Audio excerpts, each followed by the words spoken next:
Hey, champs of Examsnet. Welcome to the question series of Examsnet. Students, you must have explored our website www.examsnet.com. There you will find this and many more entrance exam question papers for your practice. You can also download our app. The link is available in the description box. Students, this is a site for you to practice for your entrance exams, and there will be number of entrance exam question papers and the detailed solutions with their PDF. So that's all. Let's start with the first question of the paper. Today we'll be solving AP EAPCET 19 August 2021 Shift 1 paper. We'll be solving the mathematical part of this paper. That is 100 questions of mathematics over here. So let's start with the very first question of the paper. Best of luck. Here we go. Let f be a function from real numbers to real numbers and g be the same type of real numbers to real number functions such that fx is equal to 2x plus 1, gx is equal to x square minus 2. You have to determine g of fx. Easy question, right? So you are given fx is this and gx is this. G of fx is given by, see, this is given by g of f of x. That means g of 2x plus 1. And what was gx? It was x square minus 2. So this makes 2x plus 1 square minus 2, which is equal to 4x square plus 4x plus 1 minus 2. Or that's equal to 4x square plus 4x minus 1. That's it. We have option B as the answer. Hope you understood this. Next is question number 2. Given the function fx is equal to this, where a is greater than 2, then fx plus y plus fx minus y is equal to. You are given the function fx is equal to a raised to power x plus a raised to power minus x upon 2. F x plus y plus f of x minus y. This will be given by a x plus y plus a of minus x plus y plus a of x minus y plus a of minus x minus y whole divided by 2, right? So let's open it. You can write it as a raised to power x into a raised to power y plus a raised to power minus x into a raised to power minus y, a raised to power x into a raised to power minus y, a raised to power minus x into a raised to power minus y whole divided by 2. So I'll take a raised to power x common from here now. This is a raised to power x, a raised to power y plus a raised to power minus y. I'm concatenating these two. Similarly, a raised to power minus x, a raised to power y plus a raised to power minus y whole is divided by 2. This makes a raised to power plus a raised to power x plus a raised to power minus x into a raised to power y plus a raised to power minus y whole divided by 2. Okay.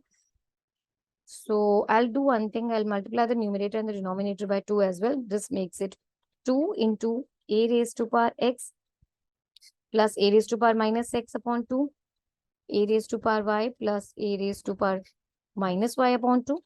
That is equal to 2 into fx into fy. That's it. So this is option C.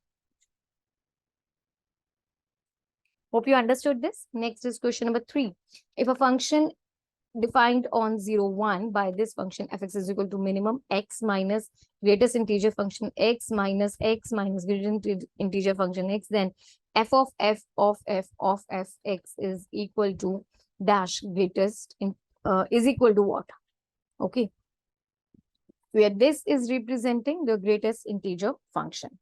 All right, so first thing, you have x set such that this is x minus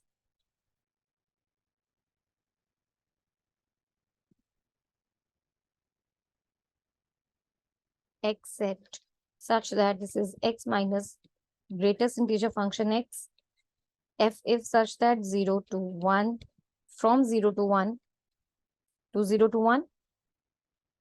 Now, this is defined by fx as the minimum of this, which is an identity function.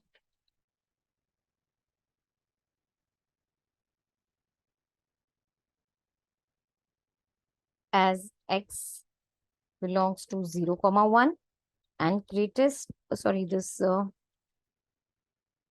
set of x also belongs to 0, 1, right? Where this is representing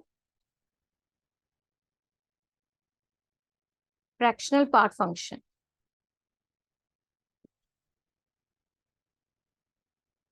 Right? Therefore, f of x is nothing but x, because this is an identity function. So we have option A as the answer. Hope you understood this. Then next is question number 4. N belongs to natural numbers, then the statement 8n plus 16 less than 2 raised to power n is true for what value of n? Okay, you have 8n plus 16 is less than 2 raised to power n. I'm taking n 8 common. N plus 2 is less than 2 raised to power n, which makes n plus 2 is less than 2 raised to power n divided by 8, which is 2 raised to power 3. So n plus 2 is less than, not equal to, 2 raised to power n minus 3. Clearly, if I have for n is equal to 6, 6 plus 2 is less than 2 raised to power 6 minus 3, which is 8 is less than 2 raised to power 3. Wait. Yes, here was is equal to. Question number 3. If f is a function defined on 0 to 1 by fx is equal to minimum of x minus greatest integer function x, minus x minus greatest integer function x, then f of fx is equal to what? Where this represents greatest integer function. Okay, so now the fractional part function x is given by x minus greatest integer function of x. F is a function from 0, 1 to 0, 1. So this is defined by fx is minimum of x minus this, which is an identity function,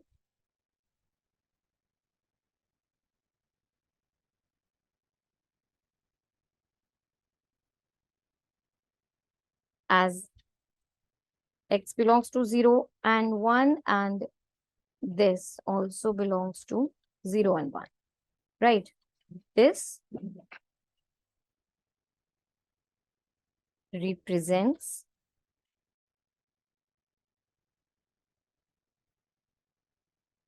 fractional part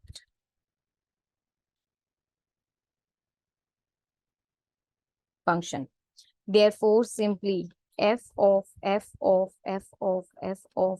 x is equal to x, which makes option A as the correct answer. Hope you understood this. Next is question number 4. If n belongs to natural numbers, then the statement 8n plus 16 less than 2 raised to power n is true for what? Okay, you are given 8n plus 16 is less than equal to 2 raised to power n. I'll take 8 common. So this is equal to 2 raised to power n. This is 2 raised to power 3.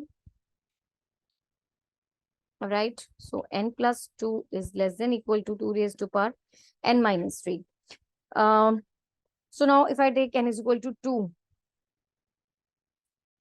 this is 4 is less than equal to 2 raised to power 2 minus This is equal to -1. It is incorrect.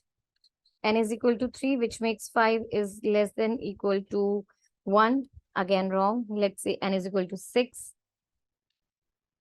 You have 8 is less than equal to 2 raised to power 3, which is true. So we have option C as the answer. You will check out option D is also wrong. Okay.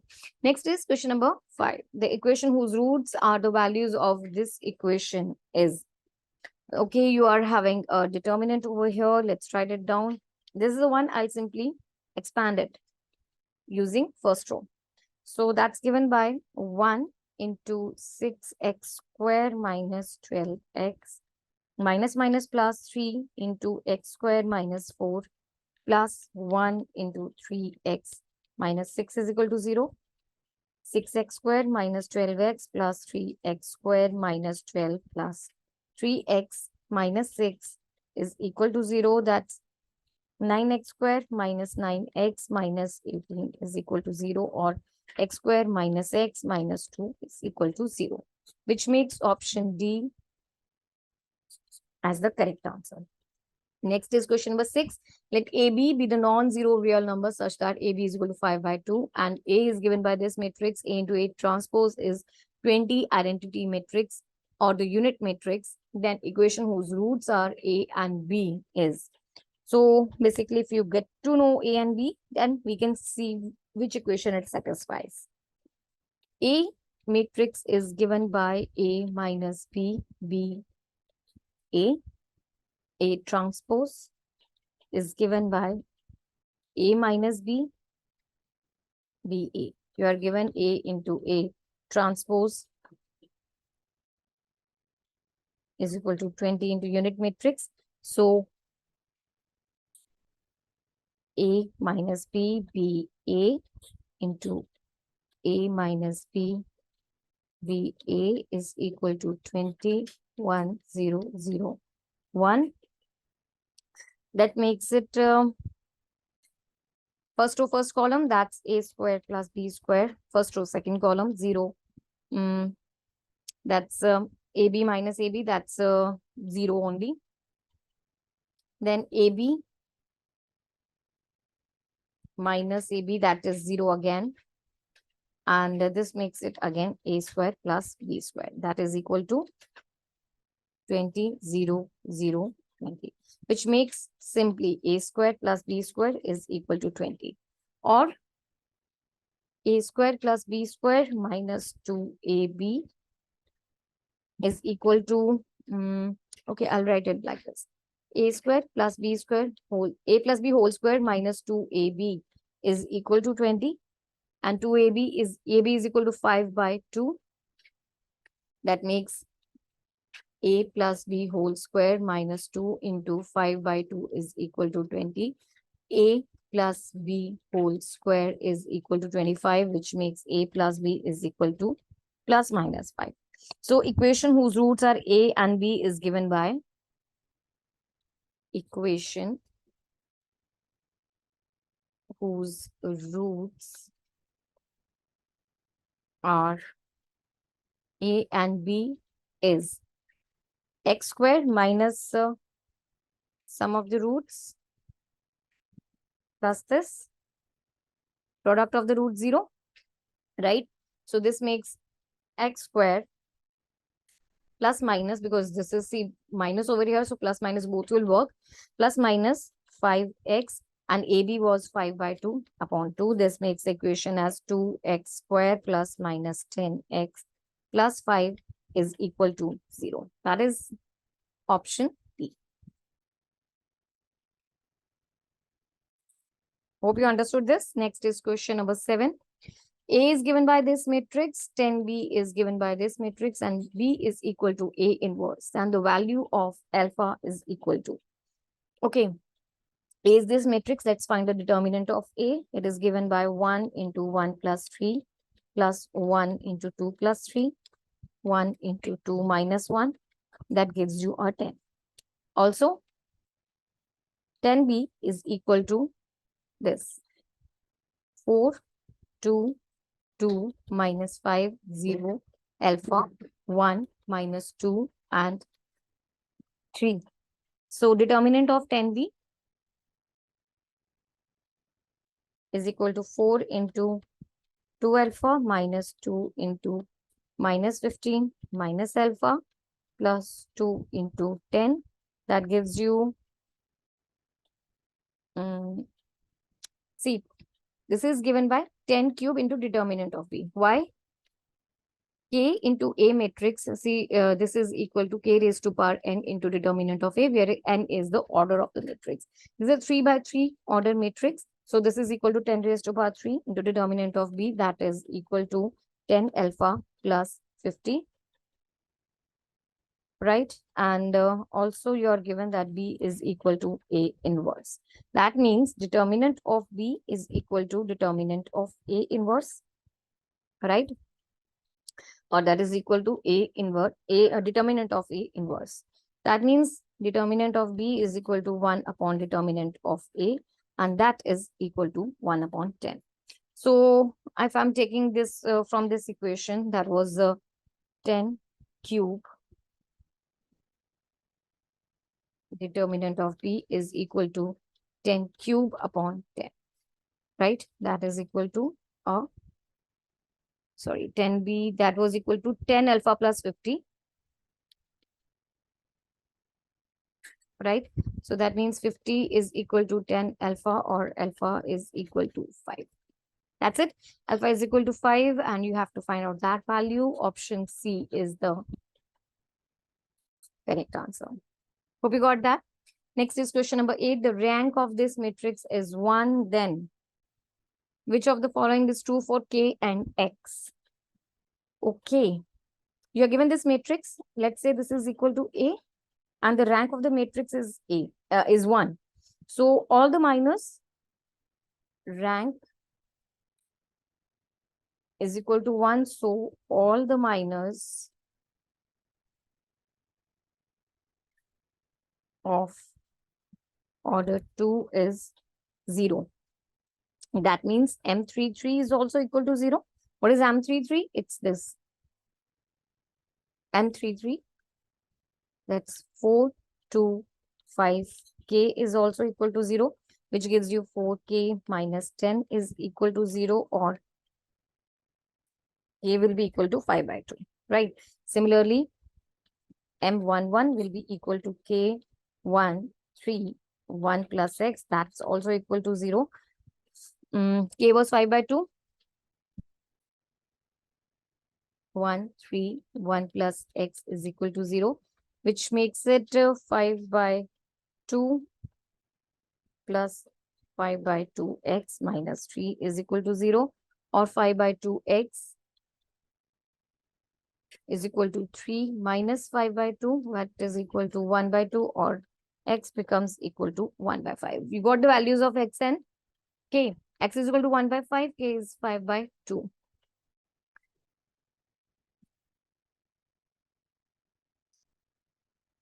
Right. That makes option A as the answer. Hope you understood this.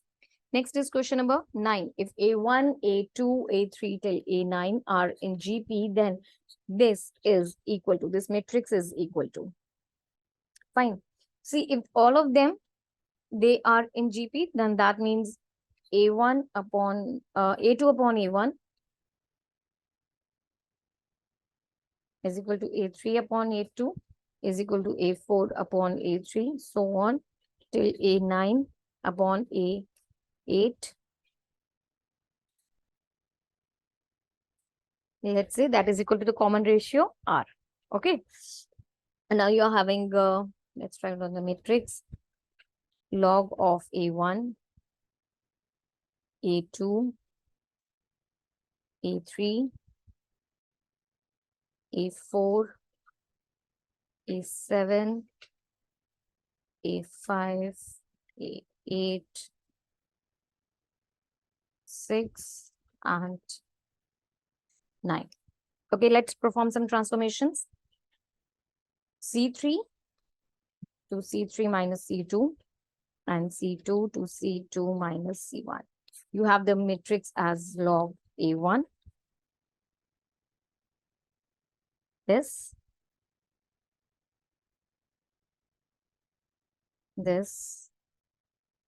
log A4, log A7, that's equal to log A5 upon A4.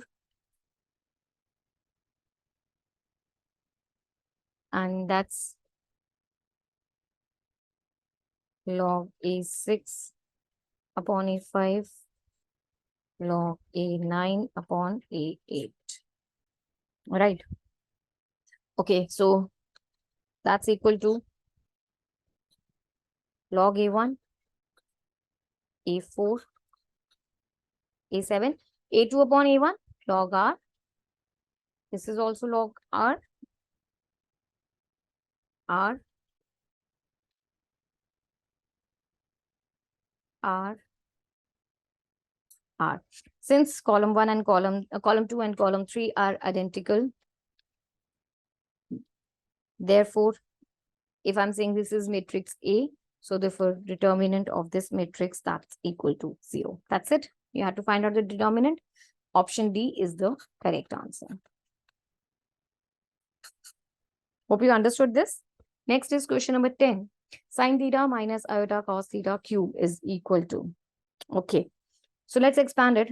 I'll start from here. You are given sin theta minus iota cos theta cube. That's equal to minus iota cube, right?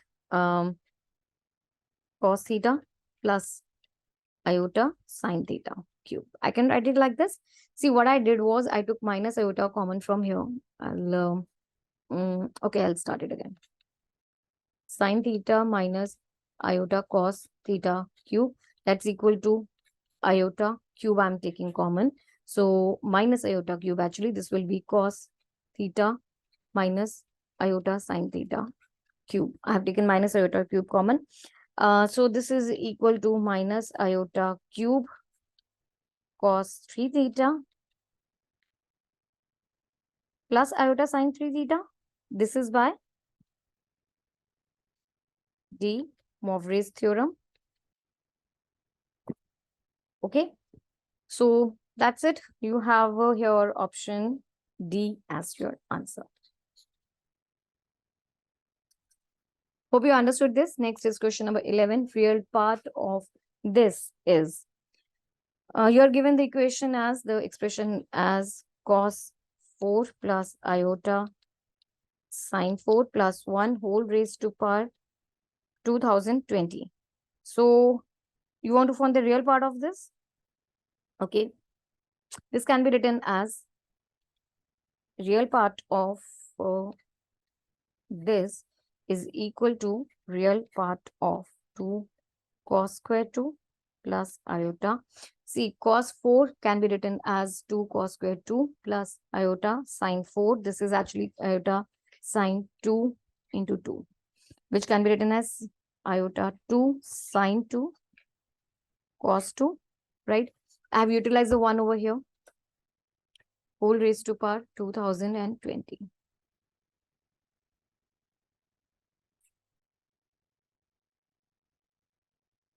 Correct? So the real part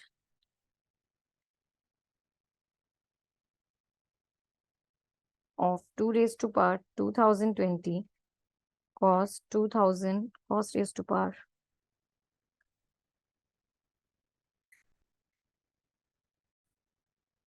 Question number 10, sin theta minus iota cos theta whole raised to power 3 is equal to what? I can write this as minus iota square sin theta minus iota cos theta, right? Whole cube. You know, minus iota square is equal to 1 only, because this is minus 1 into minus 1, that is equal to 1. Fine.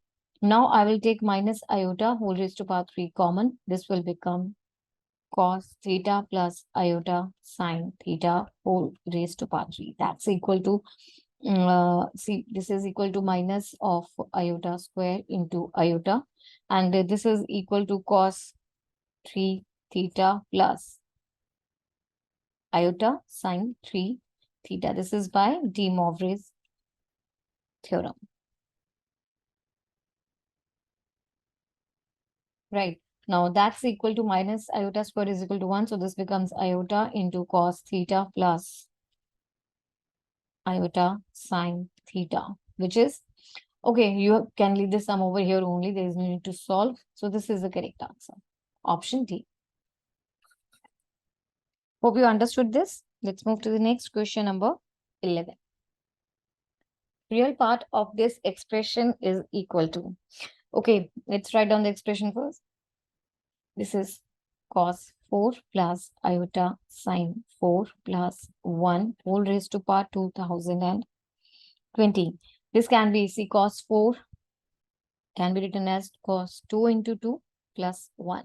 That is equal to 2 cos square 2, and sine 4 can be written as sine 2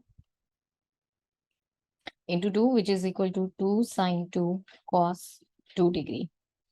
So that's equal to 2 cos square 2 plus iota 2 iota sine 2 cos 2 whole raised to power 2020. Now I'll take 2 common, 2 cos theta, sorry, 2 cos 2 common. So 2 cos 2 whole raised to power 2020. I'll be left with the cos 2 plus iota sine 2 whole raised to power 2020. That is equal to 2 raised to power 2020 into cos 2 raised to power 2020.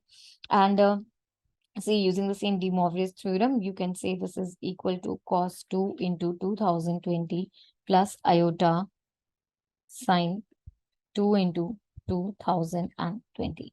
That's equal to 2 raised to power 2020 into cos raised to power 2020 into cos 4040 plus iota sine 4040. You have to find the real part of it, right? So the real part is equal to real part. See, this is the imaginary part and this is the real part, which multiplied by this will give you 2 raised to power 2020 into cos raised to power, here was 2, cos raised to power 2020 into this into cos 4040, which makes option B to be the correct answer. Hope you understood this. Next is question number 12. If x squared plus 5x plus 5 whole raised to power x plus 5 is equal to 1, then the number of integers satisfying this equation is, okay, you are given x squared plus 5x plus 5 whole raised to power x plus 5 is equal to 1. So first case, it's factorizes.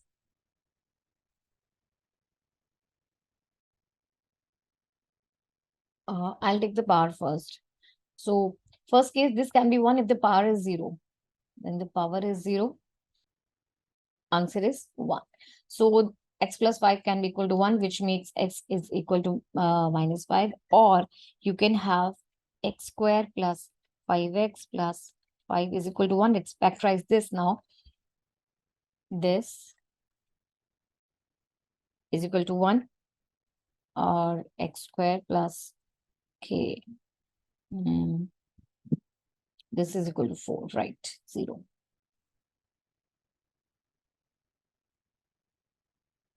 Okay, so the two factors will be x plus 4 and x plus 1 is equal to 0, which give the values of x to be minus 4 and or minus 1. So that means there are 3 integers, minus 1, minus 4, and minus 5. These are the 3 integers which are satisfying the given equation. So it is 3. Option B. These are the 3 integers, 1, 2, and 3. Hope you understood this. Let's move to the next question, number 13. Fx is equal to this expression be a polynomial with integer coefficients. Root of fx are integers are in an arithmetic progression. Then a cannot take the value of.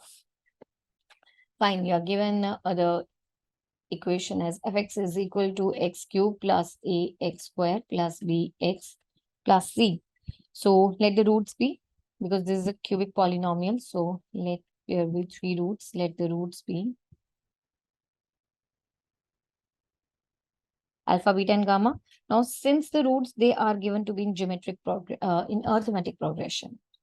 Since roots are in arithmetic progression, therefore 2 beta is equal to alpha plus gamma. Now, sum of the roots is given by minus b upon a, right? B is the coefficient of x square, so that is minus a upon 1. So sum of the roots is equal to minus a. That means alpha plus beta plus gamma is equal to minus a, and alpha plus gamma, that was equal to 2 beta. So 2 beta plus beta is equal to minus a, which gives you beta is equal to minus a by 3. Now it is given that roots are integers, right? So therefore beta is an integer. It can't be 1 by 3 like a into 1 by 3. So therefore a is a multiple of 3 because beta is an integer. It cannot have the fractional value. So a is a multiple of 3 only, right? So let's check which options are a multiple of 3. If I look at this one, minus 6, 4, 2, that's 12. This is divisible by 3. So this is a multiple of 3. 1, 2, option B. 1, 2, 1, 4. That is equal to 3 plus 5. That is equal to 8. This is not divisible by 3. So 1214 cannot be the value of alpha or one of the root. Okay. That means this is the correct answer. Let's check with C and D as well. 1, 3, 2, 3. That is equal to 5 plus 4. That is 9. 9 is divisible by 3. So this is divisible by 3. 1, 6, 2, 6. That is 7 plus 8. 7 plus 8. That gives you 15, which is divisible by 3. Right. So only 1214 is the value which is not possible. So option B is the correct answer. Hope you understood this. Next is question number 14. The sum of the roots of this equation is. Okay, you are given e raised to power 4t minus 10 e raised to power 3t plus 29 e raised to power 2t minus 22 e raised to power t plus 4 is equal to 0.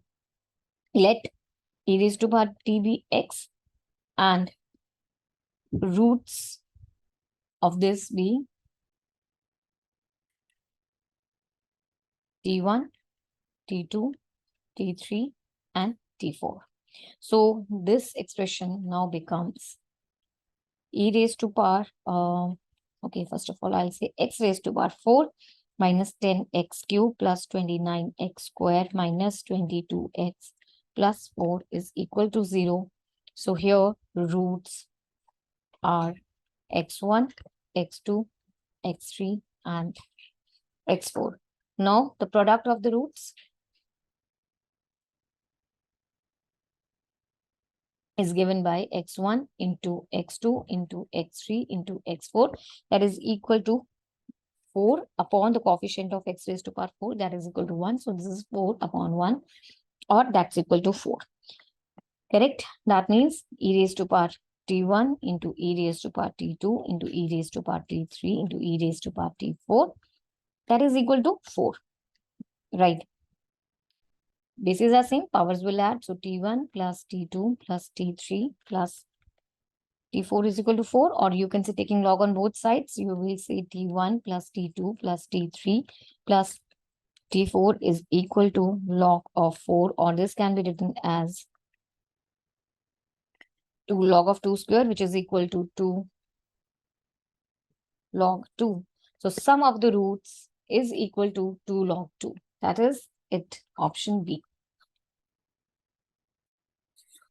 Hope you understood this. Next is question number 15. If a person has 3 coins of different denominations, number of different sums can be formed is. So here you are given total number of coins is 3. The number of different sums, number of different sums is given by 3C1, 3C2, 3C3, 3. That's equal to 3 plus 3c2 is also actually equal to 3. Let's solve it. 3 factorial upon 2 factorial into 1 factorial plus 3c3. This is, this is 1 only. So this is equal to 7. That's it. Option B. Fine. Next is question number 16. There are 7 identical white balls, 3 identical black balls, number of distinguishable arrangements in a row of all the balls so that no 2 black balls are adjacent is. Fine. So number of black balls are 7 white and 3 black. Right? The number of distinguishable arrangements in a row of all the balls so that no 2 black balls are adjacent. See, you are having 7 white balls. So let's place 7 white balls. 1, 2, 3, 4, 5, 6, and 7. These are 7 black balls. And white balls can have this place. Sorry, these are white balls and black balls can have this place. 1 or this, or this. So here, the only condition was no 2 black balls are adjacent. So this is the only possible arrangement over here. So here what W represents your white balls and X represents your black ball.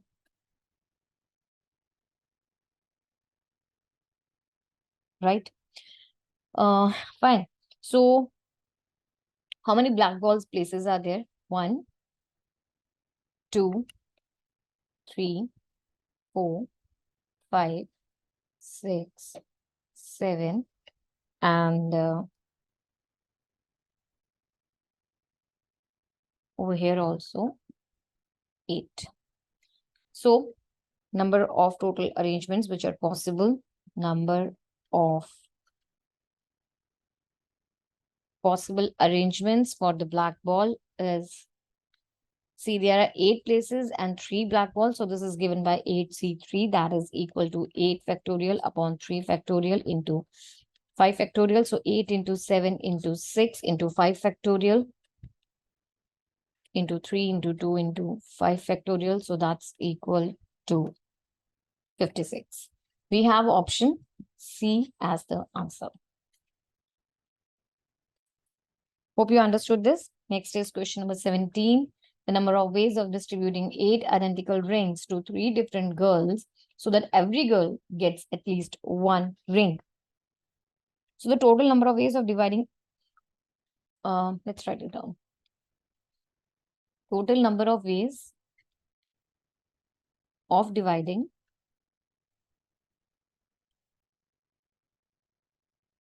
n identical rings to r different girls so that every girl gets at least 1 ring is given by n minus 1 c r minus 1. So here what is the n? It is 8 and r is 3. So this arrangement becomes, so distributing 8 rings to 3 girls so that each gets at least 1.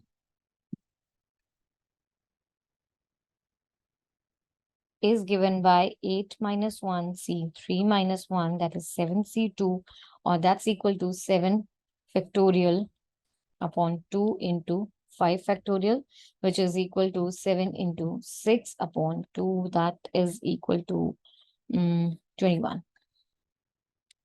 So 21 is the correct answer. Hope you understood this. Next is question number 18, integral problem. So you have to find out the integral of x raised to power 4 upon x raised to x minus 1 into x minus 2 is equal to fx plus this expression. Then fx is equal to what or which of these is true? Okay, so first thing, I'll divide see x minus 1 into x minus 2. That is equal to x square minus 3x minus plus 2. So x raised to power 4 upon x minus 1 into x minus 2 can be written as x raised to power 4 upon x square minus 3x plus 2. Now this is an improper fraction, so let's factorize this further. Here is x raised to power 4. Here is x square minus 3x plus 2. You have x square over here. This is x raised to power 4 minus 3x cube plus 2x square minus plus minus. They will cancel. And you have 3x cube minus 2x square. Further, it will be multiplied by plus 3x.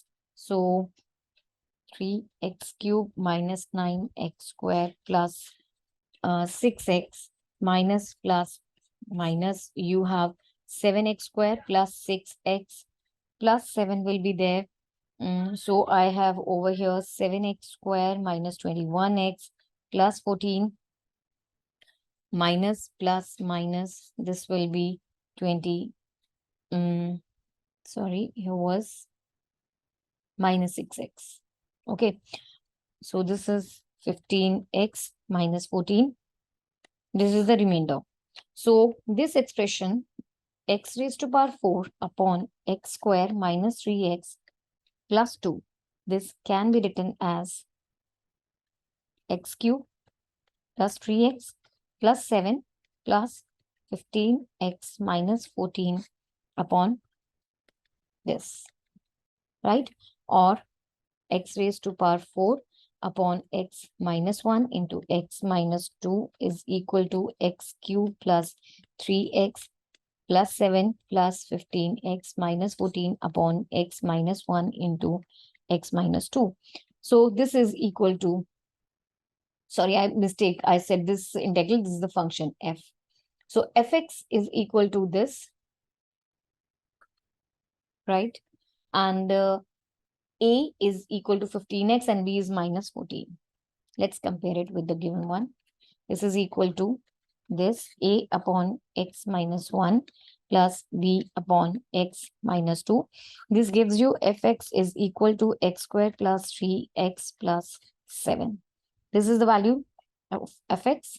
That is option B. Hope you understood this. Let's move to the next question, number 19. So tangent 2 alpha into tangent 30 minus alpha plus tangent 2 alpha plus multiply this plus this multiply this is equal to. Let's write it down first.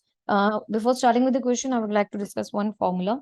You have tangent A plus B plus C is equal to tangent A plus tangent B plus tangent C minus tangent A, tangent B, tangent C whole divided by 1 minus tangent A into tangent B minus tangent B into tangent C minus tangent C into tangent A. Now you know that in a triangle, the sum of the angles, okay, you're not given a triangle. Fine. If I'm taking A plus B plus C is equal to 90 degree, if I say so. So this becomes tangent of 90 degree. That is tangent of 90 degree is equal to 0. That becomes 0 is equal to, I missed something. Question number 19, tangent 2 alpha into tangent 30 minus alpha plus tangent 2 alpha into tangent 60 minus alpha plus tangent 60 minus alpha into tangent 30 minus alpha is equal to. Okay. So before starting with the question, I would like to discuss one formula, that is tangent A plus B plus C is equal to tangent A plus tangent B plus tangent C minus tan A tan B tan C whole divided by 1 minus tan A tan B minus tan B tan C minus tan C tan A. Now, if I take A plus B plus C is equal to 90 degree, right? If so, that becomes 190 degree, that's infinity, or 1 upon 0 is equal to, yeah, that's equal to this whole expression. Or simply you can write down like this denominator will be equal to 0. Then only it will be infinity. Minus tan C tan A is equal to 0. Or this makes tangent A tangent B plus tangent B tangent C plus tangent C tangent A is equal to 1. So here A is considered as 2 alpha. Look over here. This is B and this will be taken as C. Here in this question, A is equal to 2 alpha, B is equal to, that was equal to 30 minus alpha, and C was equal to 60 minus alpha. See, then only A plus B plus C, that's equal to 2 alpha plus 30 minus alpha plus 60 minus alpha, that gives you 90. Okay, so now let's get back to our question. This one. This expression, see, this is, if I'm writing down this is tan A into tan B plus tan A into tan C plus tan C into tan B. And we just discussed this is equal to 1. So required answer is equal to 1. Let's check with the options. You have option C as the answer.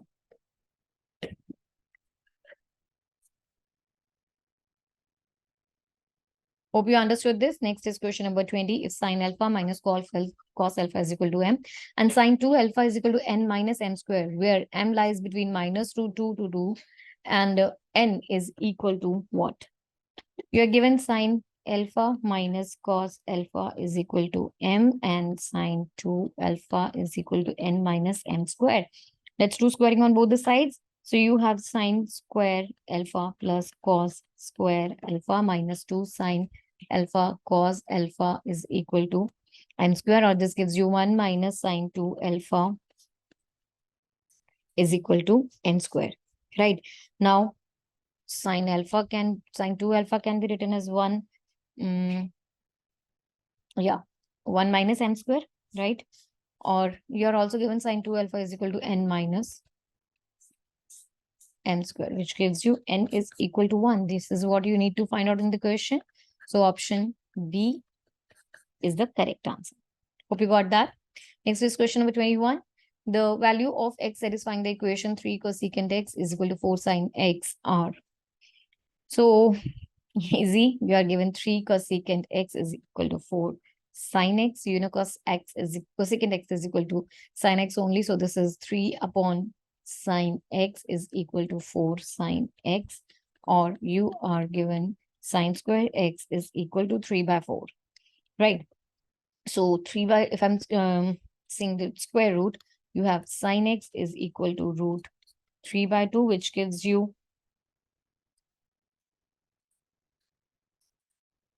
x is equal to n pi plus minus pi by 3 for n belonging to integers. So this makes option C as the correct answer. Hope you understood this. Next is question number 22. If tan inverse this plus tan inverse this till tan inverse 1 upon 1 plus n into n plus 1 is equal to tan inverse greatest integer function x, then what is x?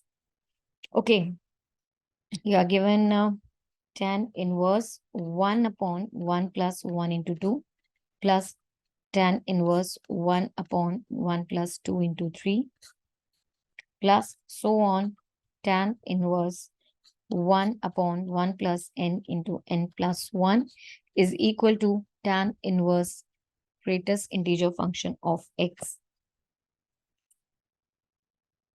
See, okay.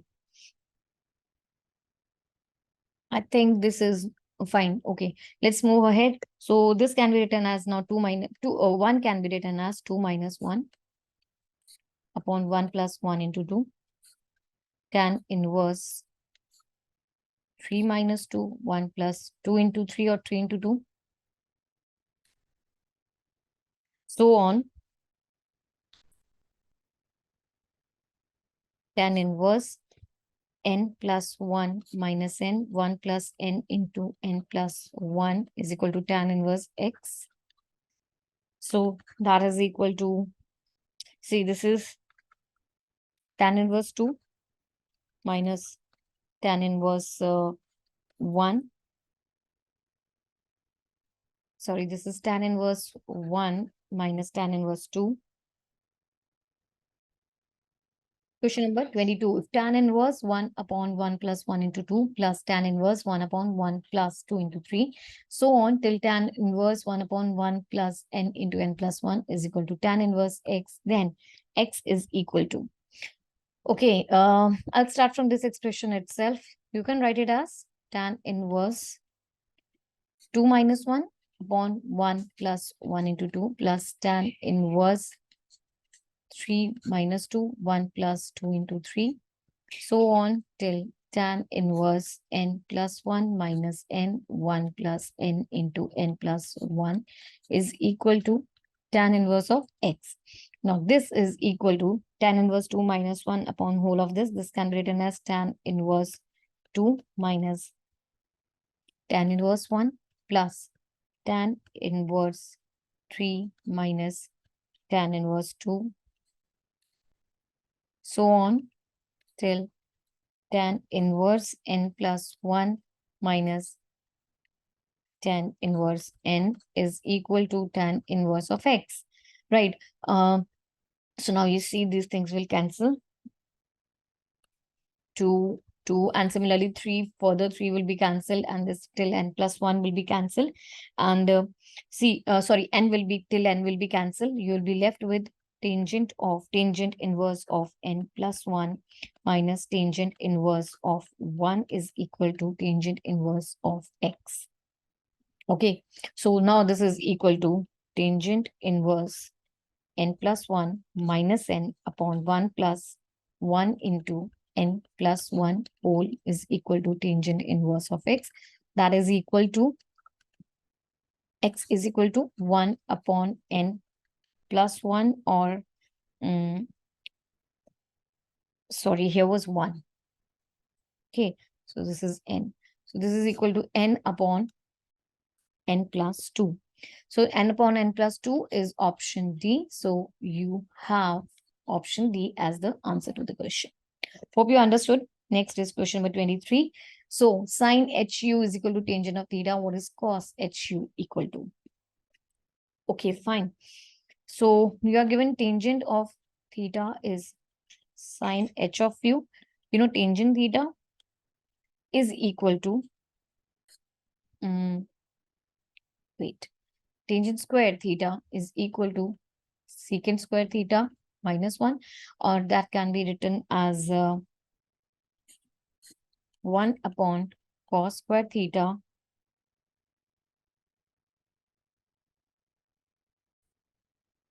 Question number 23, if sine HU is equal to tangent theta, then what is the value of cos HU equal to? You are given tangent theta is equal to sine HU. That means tangent theta is equal to root of cos h square u minus 1. This is because cos h square u minus sine h square u is equal to 1. So that's it. Now this means cos h square u can be written as tangent square theta plus 1. And you have to find the whole value. So this cos h u is equal to root of 1 plus tangent square theta, that is equal to secant theta. So you have option B as the answer. Hope you got that. Next is question number 24. In a triangle ABC, Let's draw. You have A, B values are given.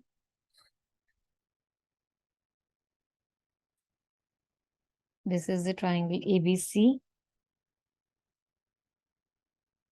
You are given A is equal to 3, B is equal to 4. And sine A is equal to 3 by 4. If sine A is 3 by 4, what is the value of cos A? This is equal to root of 1 minus sine square A, or that is root of 1 minus 9 by 16, which will give you 7 by 4. Root 7 by 4. Okay. But, cos A is given by B square plus C square minus A square upon 2BC. Now, let's fill in. You have to find out angle CBA. So root 7 by 4 is equal to, B is equal to 4. So 4 square plus C, I don't know. And that is equal to 3 square. A is equal to 3. 2 into 4 into C. Right.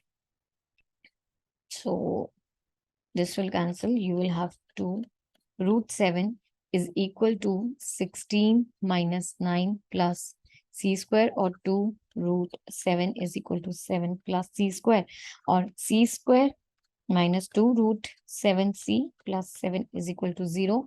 This is the square of perfect square for C minus root of 7 whole square is equal to 0, which gives you C's value as root 7. Okay. Now you had to find out angle CBA. So cos B is given by C square plus A square minus B square into 2AC. And the C we just calculated, that is root 7 square. A was equal to 3 and the B is equal to 4, whole divided by 2 into 3 into root 7. That's 7 plus 9 minus 16, 6 root 7. This is 0. So cos B is equal to 0, which gives you B is equal to 90 degree, because this is for pi by 2. Cos B is equal to 0 for cos pi by 2. That means CBA is 90 degree. Option B, C. Hope you got that. Next is question number 25. In a triangle ABC, A is 75, B is 45. You have to find out the value of B plus C root 2. Okay.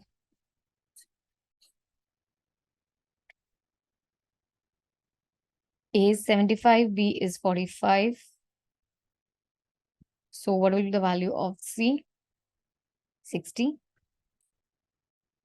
Okay, now you have to find out B plus C root 2. Okay, I'm using the sine rule. So according to that, A upon sine A is equal to B upon sine B is equal to C upon sine C.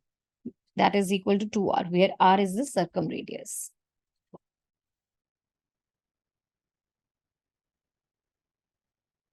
Correct. That means A is equal to 2R sine A, B is equal to 2R sine B, C is equal to 2R sine C. You have to find out B plus C root 2, that is equal to 2R will be taken common, sine B plus root 2 into sine C. 2R sine B, that means sine 45, plus root 2 sine C, that is sine 60. This is 2R. 1 by root 2 plus root 2 into root 3 by 2. 2R, 1 plus root 2 plus root 3 by this. This gives you 1 plus root 3 upon root 2 into 2R, that is equal to root 2 into 1 plus root 3 into R. Right. Now, if I look at this value, I will not go this one. Wait. This because I have all the answers in the A form. So I have to somehow get to the A. See, 1 plus root 3. I have one formula that 1 plus root 3 upon 2 root 2. This is equal to sine of 75, which is relating me to the angle A now. Okay, so I can write it like this. Yeah. So multiplying the numerator and the denominator by 2. Over here, I have 2 into 2r into 1 plus root 3 upon 2 root 2, right? So this is equal to 2 into 2r into sine of 75 degree, which is sine of 2r into 75 degree. This is nothing but a. See over here, that is equal to a. 75 degree is angle A, right? So you have 2A as the answer. Option C. Hope you understood this. Next is question number 26. In a triangle ABC, suppose the radius of the circle opposite to an angle A is denoted by R1. Similarly, R2 angle B, R3 angle C. If R is the radius of the inscribed circle, then what is the value of this expression? Fine, you are given here. According to the sine rule, you have A upon sine A is equal to B upon sine B is equal to C upon sine C is equal to 2R. Or A can be written as 2R sine A, which can be written as 4R sine A by 2 cos A by 2. B be written as 2R sine B, that is equal to 4R sine B by 2 cos B by 2. Here R is the radius of the inscribed circle. So R is equal to 4R into sine A by 2 sine B by 2 sine C by 2. And R1 is equal to 4R sine A by 2 cos B by 2 cos C by 2. R2 is 4R cos A by 2 sine B by 2 cos C by 2. R3 is 4R cos A by 2 cos B by 2 sine B by 2. Now AB minus R1 into R2. To find was AB minus R1 R2. So this gives you AB minus A was this, B was this. So this is 16R square sine A by 2 sine B by 2 cos A by 2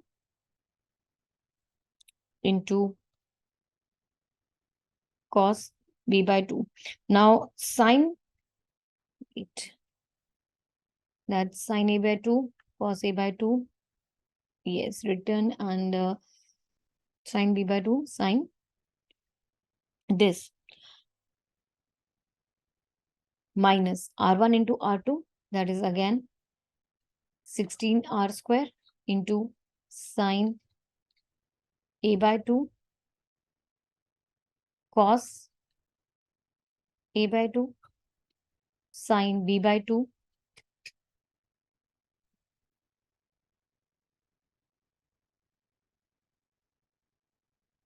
sine B by 2 cos B by 2 into cos square C by 2. Now let's take 16R square common, and I'll be taking one more thing common, that is sine A by 2 sine B by 2 cos A by 2. These things will be taken common.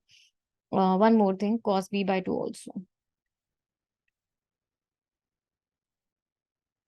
Okay, I'll take these things common, and here I'll be 1 minus cos square C by 2. This makes this expression as 16R square sine A by 2 sine B by 2 cos A by 2 cos B by 2 into this is equal to sine square C by 2. So AB minus R1 into R2 upon R3. Now, this whole thing, 16R square sine A by 2, B by 2, cos A by 2, cos B by 2, sine square C by 2. This whole thing is divided by R3, which is 4R cos A by 2, cos B by 2, sine C by 2. So this will be cancelled. Cos B by 2 will be cancelled. Cos A by 2 will be cancelled. R will be on 4. You are left with 4R sine A by 2 sine B by 2 into sine C by 2, which is nothing but R. So this is equal to R. Option B is the answer. Hope you got that. Next is question number 27. A vector makes an angle of alpha with x and y axis and 90 degree with the z axis, then alpha is equal to. Okay, so that means it's making angle alpha with x axis. So L is equal to cos alpha, M is equal to again cos alpha, and N will be equal to cos of 90 degree. Okay, 90 degree with the x axis. It's making alpha with the x and y axis. So L is equal to cos alpha, M is equal to cos alpha, and N is equal to cos 90 degree because it's making angle of 90 degree with the z axis. You know, this is equal to 0. Also, L square plus M square plus N square, that's equal to 1, which makes cos square alpha plus cos square alpha plus 0 is equal to 1, or 2 cos square alpha is equal to 1, which makes cos square alpha is equal to plus minus 1 by root 2. This gives you alpha either is equal to 45 degree or 135 degree. That is option C. You know, plus minus 1 root by 2, this is for cos of 45 degree and cos of 135 degree. Okay. So that's it. We have option C as the answer. Next is question number 28. Angle made by the position vector of the point this with the positive direction of x-axis is. So let's suppose say A is 5 minus 4 minus 3. Direction ratios of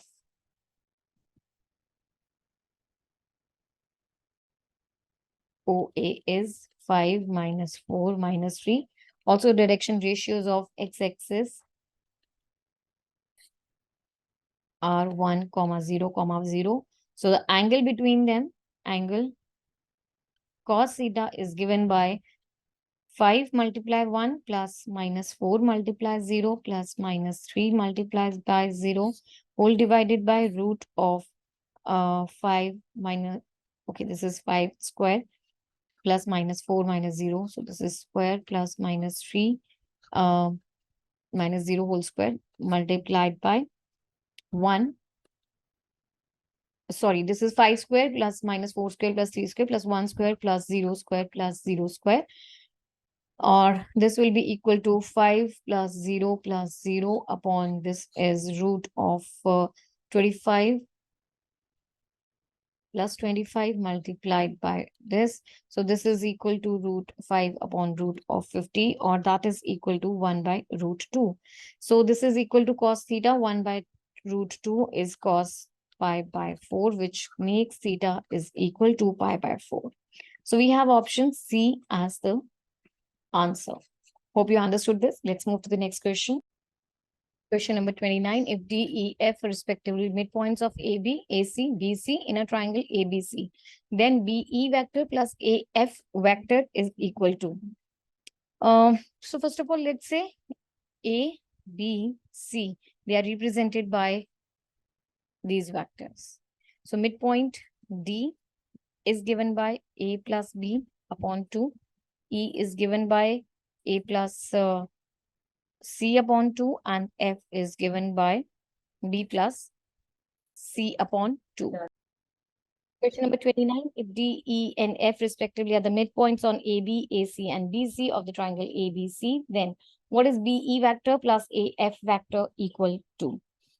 Fine. So let's say you are having A, B, C. This is represented by A vector, B vector, and C vector. The midpoint D will be given by midpoint of AB, which is A plus B upon 2. And similarly, E will be given by A plus C upon 2. And F will be given by B plus C upon 2. Now, let's talk about BE. So BE is given by A plus C upon 2 minus B, which will give you A minus 2B plus C upon 2. Similarly, AF will be given by B plus C upon 2 minus A, or this will be equal to minus 2A plus B plus C whole divided by 2. Similarly, let's talk about CD also. CD will be given by A plus, CD will A plus B upon 2 minus C, that is equal to A plus B minus 2C upon 2. You have to add BE vector plus AF vector. So that is equal to, let's add them. You will get, this will be minus A minus B plus 2C whole divided by 2. I'll take the minus common. So that's A plus B minus 2C upon 2, which is nothing but minus CD vector, or that is equal to DC vector. Correct. So we have option A as the answer. Hope you understood this. Next is question number 30. If the volume of the parallelepiped formed by the vectors this and this and this becomes minimum, then A is equal to.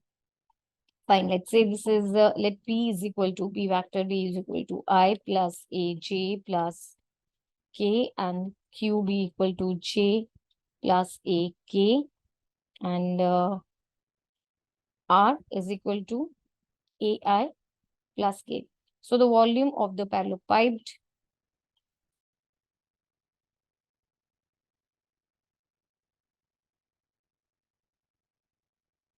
is equal to PQR in the, so this can be written as P dot Q cross R, or volume is given by 1A, 1, 0, 1, A, and A, 0, 1. Okay. So that is equal to 1 into 1 minus 0 minus A into 0 minus A square plus 1, 0 minus A. So this gives you 1 plus A cube minus A, or A cube minus A plus 1. So this is a volume. Differentiating it with respect to A, you will get 3A square minus 1. So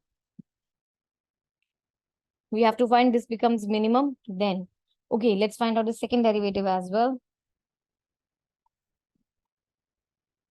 So that is equal to 6A. Differentiating again it with respect to R, A,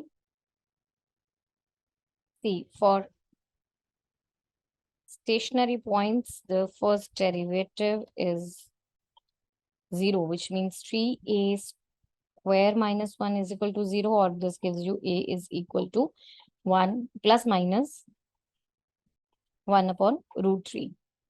Right. Now you said, it is said that it becomes, volume becomes minimum, then the value of A is. So when it becomes, wait, the volume of this becomes minimum. Question number 30, the volume of the parallelepiped formed by these three vectors, 1, 2, and 3 becomes minimum. Then the value of A is, let's say this is vector P. Let's say this is Q and this is R vector. Then the volume of the parallelepiped is given by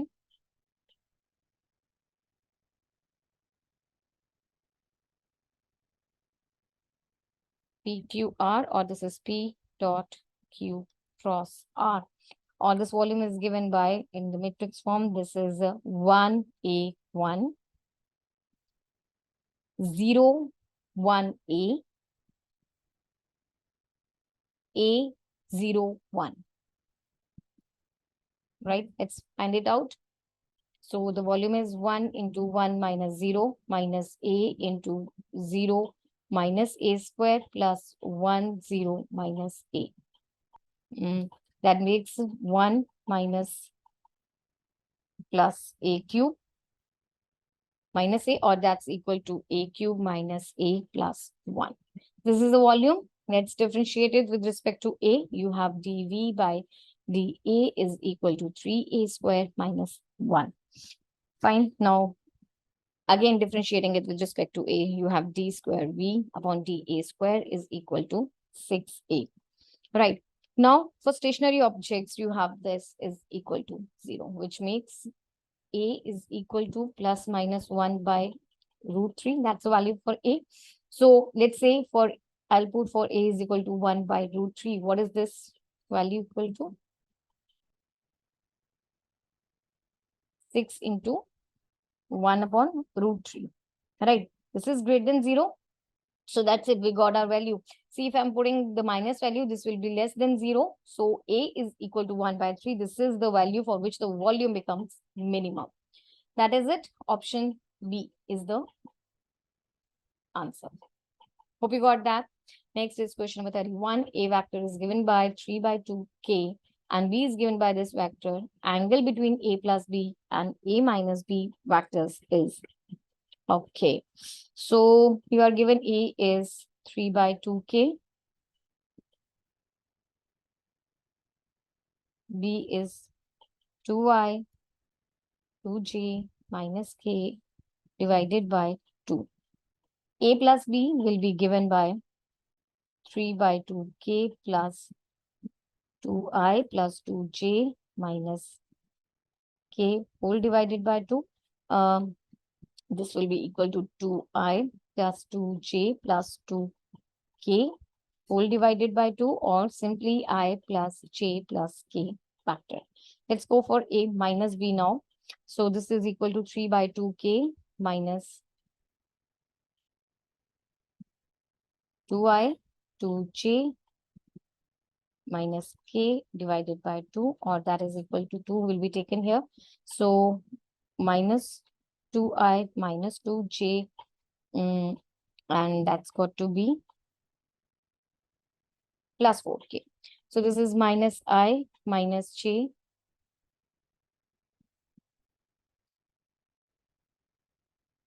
plus 2k vector. Now let theta be the angle between them. Let theta be the angle between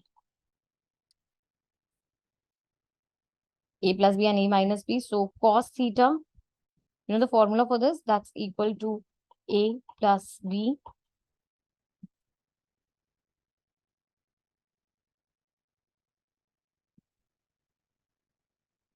dot product of the two vectors divided by their magnitude. So that is equal to, it was, let's write down two vectors. A plus B was I, J, K. And there was minus I minus J plus 2k. So this is it. This is equal to 1 into minus 1 plus 1 into minus 1 plus 1 into 2 whole divided by root of 1 square plus 1 square plus 1 square multiplied by root of minus 1 square minus 1 square plus 2 square, which is equal to 0 because these will cancel. So this is equal to 0. Cos theta is 0 at 90 degrees. So theta is equal to 90 degree. You have option B as the answer. Hope you got that. Next is question number 32. Let A be this vector, B be this vector, C be this vector. Then the area of the parallelogram having the diagonals A plus B and B plus C is. Okay, area of the parallelogram, which is you are given the two diagonals. Let's say, okay, you are given this is A, number 1. Number 2, you are given this is B. Number 3, you are given this is C. And the two diagonals are given by A plus B. So A plus B, let's add them. You will have 2i, 4j, 6k. And B plus C is given by 8i, 12j, 16 K, I'll take 4 common. So 2I plus 3J 4K. Now area of parallelogram is given by half into cross product of the two, right? So that is half into A plus B is given by this. I'll take 2 common from here. So I plus 2J plus 3K. So 2 into I plus 2J plus 3K cross 4, 2I plus 3J plus 4K. That makes, I'll take 8 out. See, 2 into 4, I'll take 8 out. So this is 8 upon 2. I plus 2J plus 3K cross 2I, 3J, 4K. So this is 4. Now the cross product of the 2 can be written as I, J, K, 1, 2, 3, 2, 3, 4. That is equal to 4 into I, 8 minus 9 minus J, 4 minus 6 plus K, 3 minus 4. So this is equal to 4 into minus I cap plus 2J cap minus K cap, right? So you have to find the determinant. Okay. What you had to find out was area of the parallelogram. So this is equal to 4 into minus 1 square plus 2 square minus 1 square, which is equal to 4. 1 plus 4 plus 1, 4 root 6 square units. So you have option A as the answer. Hope you understood this. Next is question number 33, sorry. If A is given by this vector, B is given by this, C is given by this, then you have to find out the value of the given determinant. Okay. So here, if you see, you have different dot products, A dot A, A dot B, A dot C. Let's find out the dot product separately, and then we will find out the determinant easily. Okay. So this is A, number 1, number 2, number 3. So first of all, I'll go with A dot A. A dot A is given by, okay, so this is equal to 4 to 4, that is 2, sorry, 2 into 2, this is 4 plus 1 plus 3 into 3, that is 9. This is equal to 14. A dot B, that's given by 2 plus 1 into 3 plus 3 into minus 1, so that is equal to 2. Next is you will find out A dot C. You know, A dot C is equal to C dot A as well. So this is given by 2 into 3, 6, minus 1, minus 6, which is equal to minus 1. Next, B dot B is equal to 1 plus 3 into 3, 9, plus 1, that is equal to 11. Next, B dot C, this is equal to C dot B, that is equal to 3 minus 3 plus 2, or that's equal to 2. Last, C dot C, this is given by 9 plus 1 plus 4, which is equal to 14. So we got all the values. Let's use this determinant.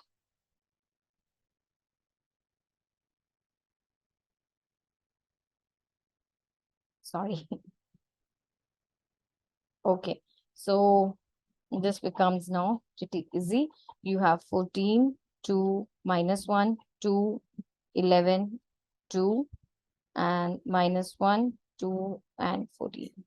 So this becomes 14, 154 minus 4 minus 2, 28 plus 2 minus 1, 4 plus 11.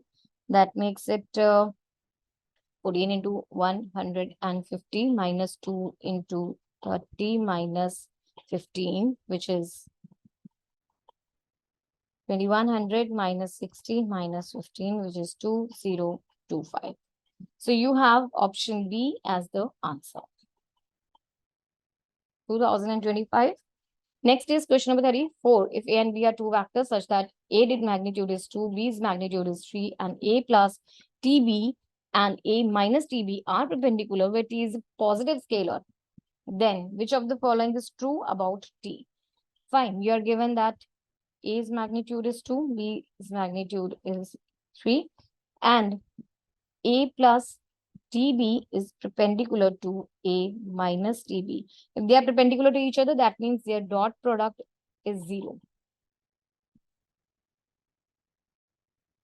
Let's find the dot product. This is given by A dot A minus T, A dot B plus T, B dot A minus T square B dot B. That's equal to 0. So this is this. Right, they will see, they will cancel out each other, and this is T square, this is equal to 0, or T square is equal to A square upon B square, which is you can write T as this. A was equal to 2 and B was equal to 3, so this is equal to 2 by 3. Let's see. Option C is the correct answer. Hope you understood this. Let's move to the next question, number 35. Question number 35 says the variance of the variates 1 and 12, 16, 120, 130, 25, 132 about their arithmetic mean is. Let's write down the x values. You have 112, 16, 120, 25, and 132. So if I take the mid value, that is xi.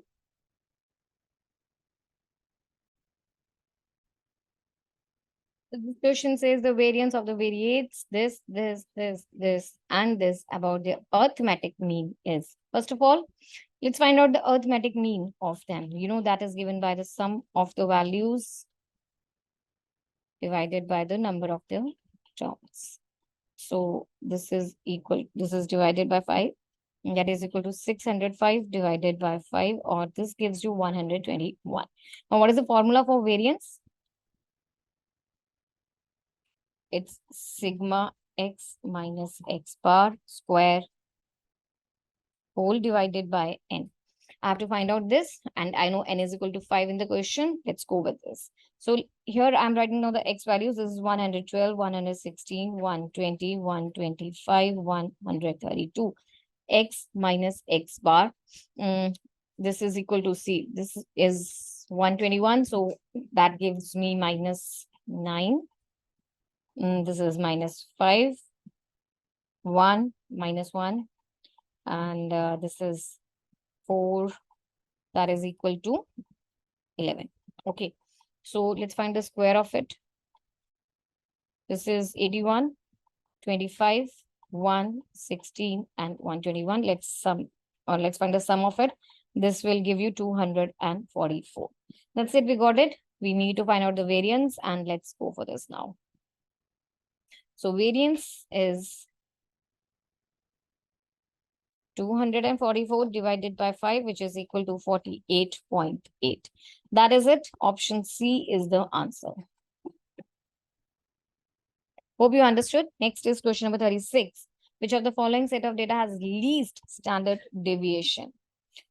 Okay, 10, 20, 30, 40, 2, 4, 6, 8, 3, 6, 9, 12, 1, 2, 3, 4. So if I'm reading the values, clearly difference of the values from arithmetic mean. See, let's find out the arithmetic mean over here. 10 plus 20 plus 40 upon 4, that will give me 25, right? And for here, 2 plus 4 plus 6 plus 8 divided by 4, this is equal to 5, I think. Yeah. Okay, next 3 plus 6 plus 9 plus 12 divided by 4, that's 18 and 30 divided by 4. This is going to give me 7.5. So 1 plus 2 plus 3 plus 4 upon 4. This is going to give me 2.5. All right. So if I'm looking at the values, clearly the difference of values from the arithmetic mean, this is least. This is the arithmetic mean 2.5. So here is 1.5, 0.5, 0.5, and 1.5. This is the minimum in this case, option D, least standard deviation. So the deviation from the arithmetic mean is the least in option D. You can check, this is 15. Here is 5, here is 5, and here the deviation is 15. Similarly, here the deviation is 3, 1, 1, 3. Similarly, here the deviation is 4.5, 1.5, 1.5, and 4.5. So option D has the least deviation. Therefore, this is having the least standard deviation. Okay, so option D is the correct answer. Next is question number 37. 12 balls are distributed among 3 boxes, then the probability that the first box will contain 3 balls is fine. So here the total distribution is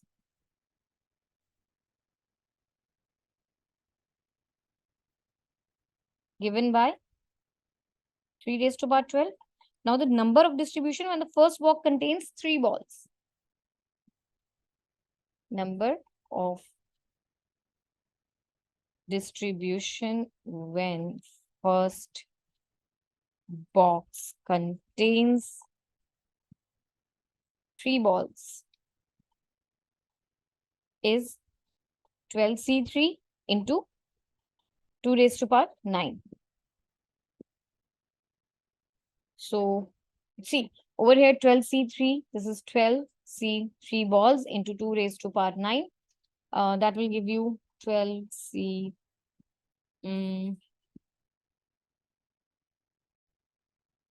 Question number 37. 12 balls are distributed among 3 boxes. Then the probability that first box will contain 3 balls is. So here,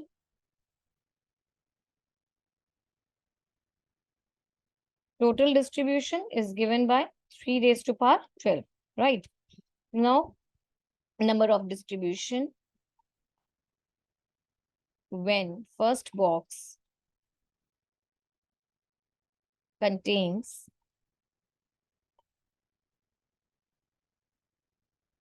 3 balls is given by 12C3 multiplied by 2 raised to power 9. See, 12 out of 3 balls are taken. So this is 2 raised to power 9 now. Therefore, the required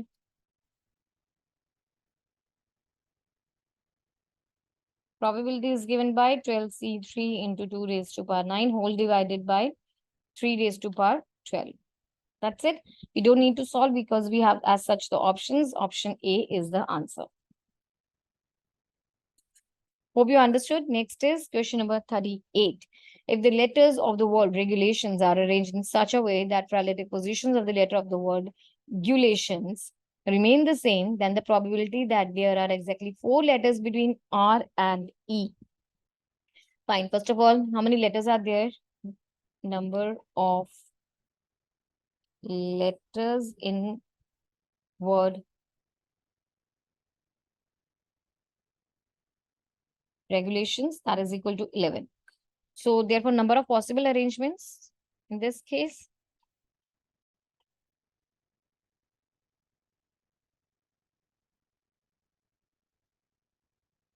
11 factorial, right?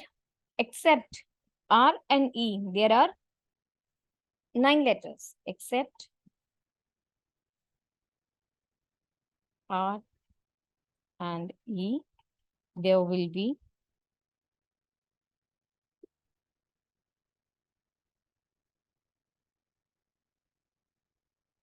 9 letters remaining, right? So therefore, favorable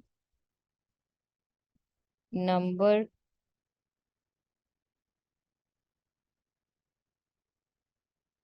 of arrangements is given by C, 9C4, because there are exactly 4 letters between this. So 9C4 into 4 factorial into 2 factorial into 6 factorial. Required probability becomes favorable cases upon total cases. So this is 9C4 into 4 into 2 into 6 upon 11 factorial. Let's solve this. You have here 9 factorial upon 4 factorial into 5 factorial, 4, 2, 6, 11 into 10 into 9 factorial. This will cancel, 4 will cancel, and 6 factorial can be written as 6 into 5 factorial. So 5 factorial will also cancel. Fine. This will cancel. This is 2 factorial, right? So this will be 5. So here you have 6 upon 55 as the answer. That is option B. Hope you got that. Next is question number 39. A random variable x has a probability distribution given by this. For the events x, E, for which x is a prime number, and f, for which x is less than 4, what is probability of event E union event F? So here, the sample space of the, okay. So here you are given that probability x is this, for x is equal to 1. These are the different probabilities which are given. So first of all, probability of A, for which x is a prime number. So what is that? Probability x may be 2, plus x may be 3, x may be 5, or x may be 7, because 2, 3, 5, and 7, these are the prime numbers. So for 2, it is 0.23, 0.12, this and this. Let's add them. You have 0.23, 1, 2, 2, 0, 0.07, which is equal to 0.62. Now the probability of the event F, that is x is less than 4, which makes x is equal to, this is 1, because 0 is not there.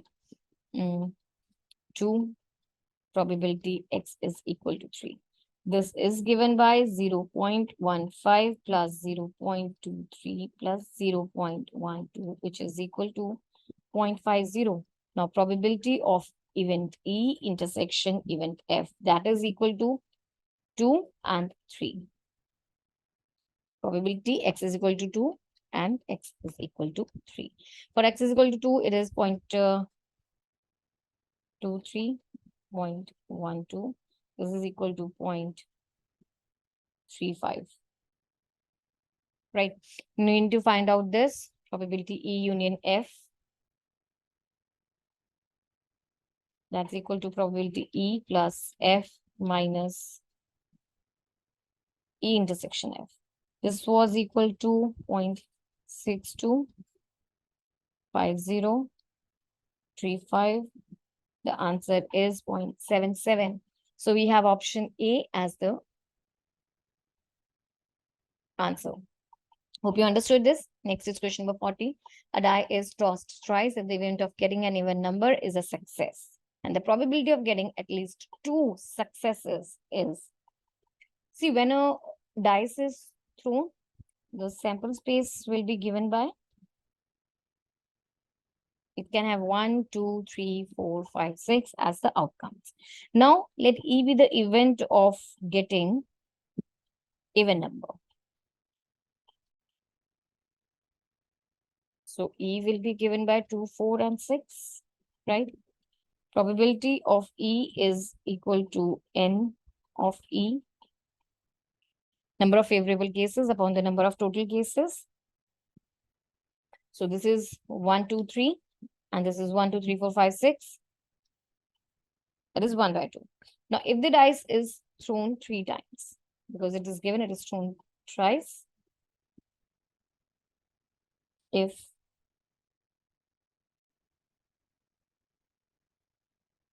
dice is thrown 3 times, then x is equal to, let x is equal to success.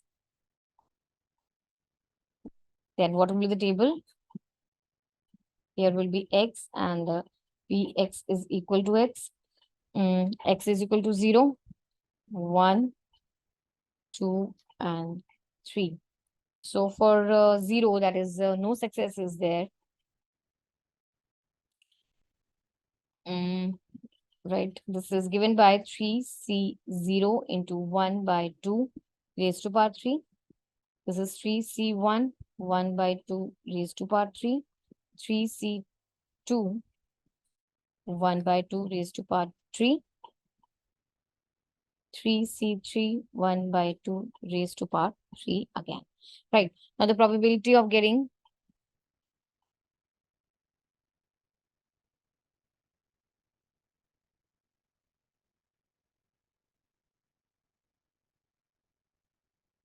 probability of getting at least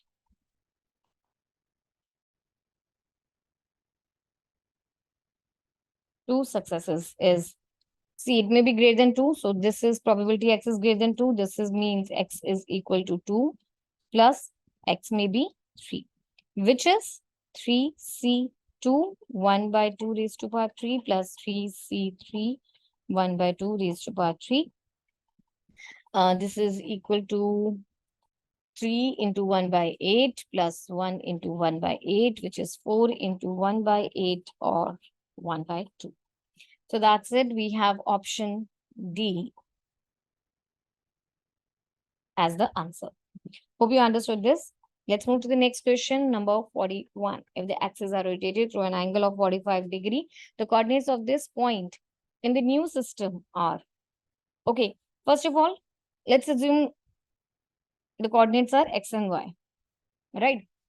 If the axes are rotated for the coordinates of the point. So this x and y is equal to 2 root 2 minus 3 root 2, right? Let's say new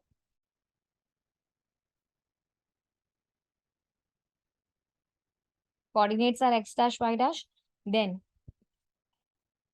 x dash is given by x cos theta plus y sin theta, and y dash is given by minus x sin theta plus y cos theta.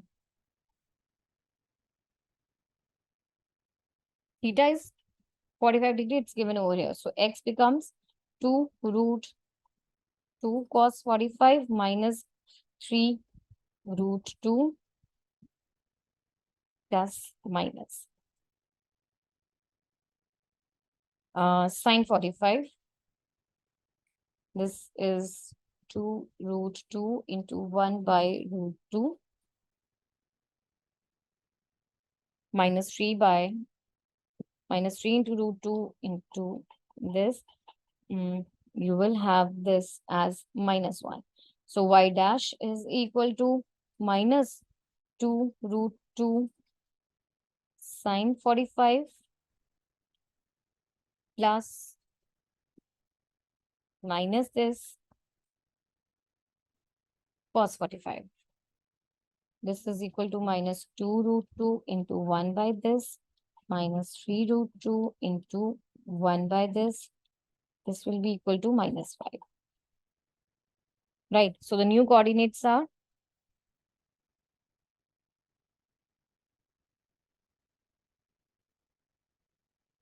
minus 1 comma minus 5. Hope you understood this. Let's check with the options. You have option B as the answer. Hope you understood. Students, let's move to the next question. Before starting with this question, here's a quick reminder to visit our website, www.examsnet.com. There you will practice similar type of multiple entrance exam question papers, and our app is also available. The link is available in the description box. You can download for your practice.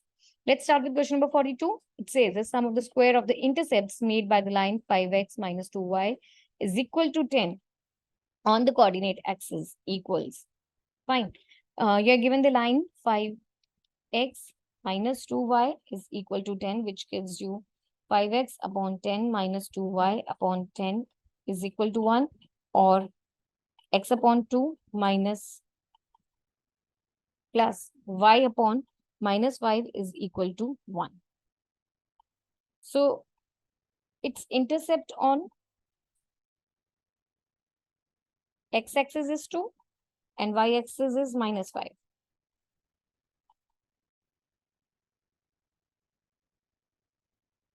Right? You have to find the sum of square of intercepts 2 square minus 5 square, which is equal to 29. So we have option A, that is 29 as the answer. Hope you understood this. Next is question number 43. For three consecutive odd numbers A, B, C, if the variable line AX plus BY plus C is always passes through the point alpha beta, then the value of alpha square plus beta square equals. Okay. You are given that they are consecutive. A, B, C, they are consecutive odd numbers. If they are consecutive odd numbers, that means they are in AP. Okay. According to the question, A, B, C are in AP, which means 2B is equal to A plus C, or A minus 2B plus C is equal to 0. Now, which is very much similar to this line. AX plus BY plus C is equal to 0, which is passing through. See here, X is 1 and Y is equal to minus 2. So this line passes through 1 comma minus 2, right? Which is alpha and beta. So alpha is equal to 1 and beta is equal to minus 2. Correct. You have to find out alpha square plus beta square.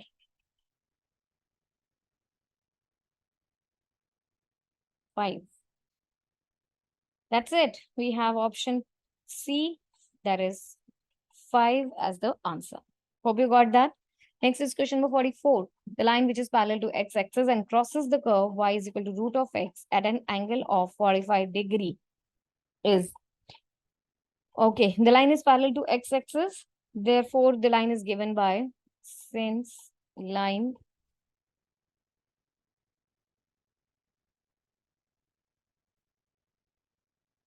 is parallel to x-axis, therefore the line is given by y is equal to a. Then the point of intersection of the line and the curve, it's given point of intersection of the line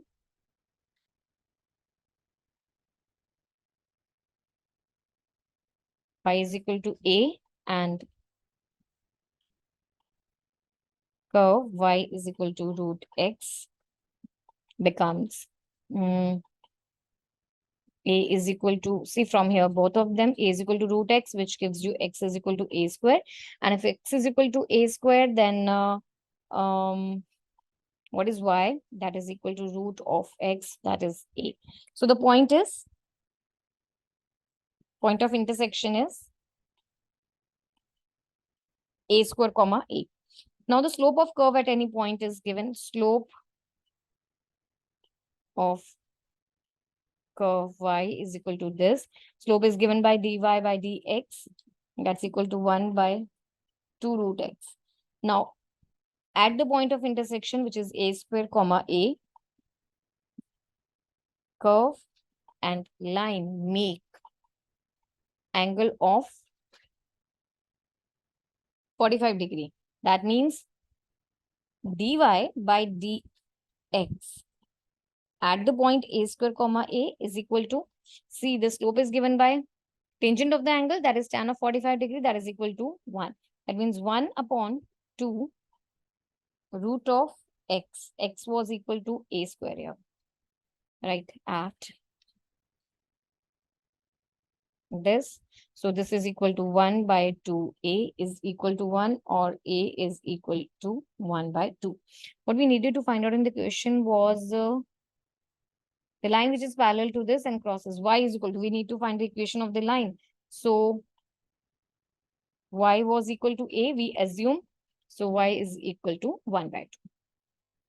We have option B as the answer. Hope you understood this question. Next is question number 45. If 2x plus 3y plus 4 is equal to 0 is the perpendicular bisector of the line segment joining A and B, then the value of 13 alpha plus 13 beta is equal to. See, the distance of a point A from the line, distance of the point A from the line will be equal to the distance of B, because it's in the perpendicular bisector from the line. A is this, B is this, and the line is this. So that means 2 plus 3 into 2, 6 plus 4 divided by root of 2 square, that is 4, plus 3 square, that is 9, is equal to mod of 2 into alpha, 2 alpha, 3 into beta, plus 4 upon root of 4 plus 9. They will cancel, and you have 12 is equal to 2 alpha plus 3 beta plus minus plus 4. See, this is plus minus 12, right? Because I have the mod over here. So that becomes, I have the two values, 2 alpha plus 3 beta is equal to, I'm assuming it to be the positive value. So this is 8. And the second one, 2 alpha plus 3 beta is equal to minus 16. These are the two possible values. Correct. Now the line joining A and B is perpendicular. Line joining A and B is also perpendicular to the line 2x plus 3y plus 4 is equal to 0. So that means the product of their slopes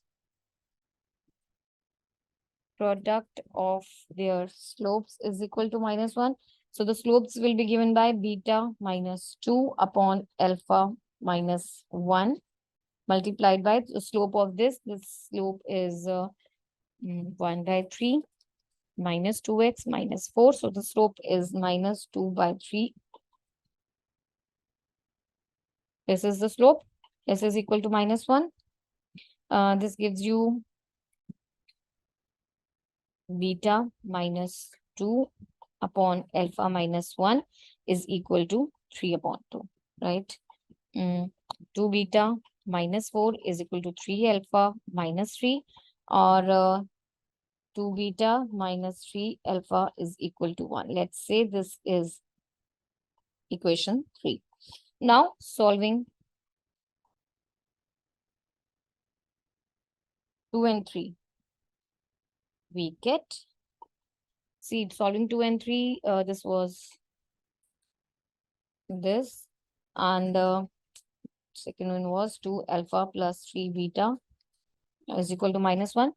So let's multiply this equation by 2 and let's multiply this with 3. So you will have 4 beta minus 6 alpha is equal to 2, and 3 alpha plus 9 beta is equal to minus 48. I have done, sorry, this is Adam. There's a 6. Sorry for this. So this 2 will cancel and you will have 13 beta is equal to minus 46.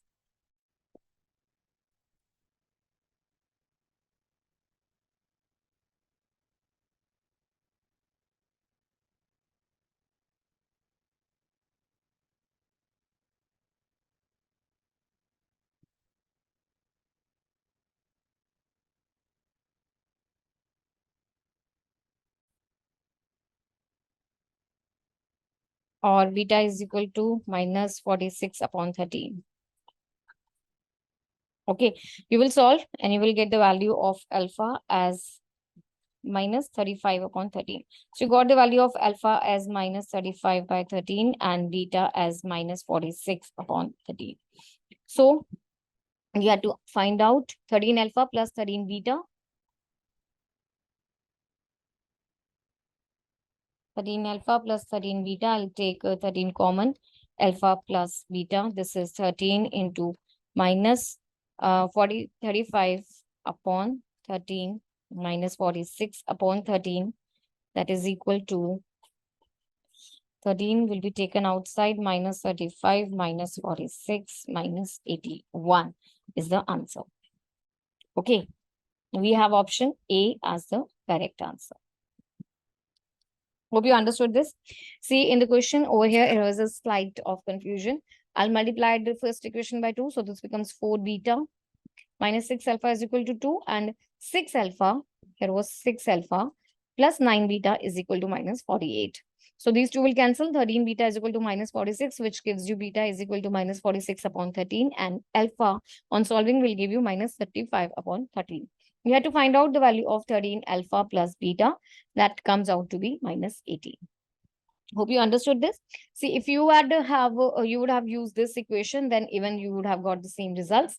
So that's it. We have option A as the answer. Hope you understood this. Let's move to the next question now.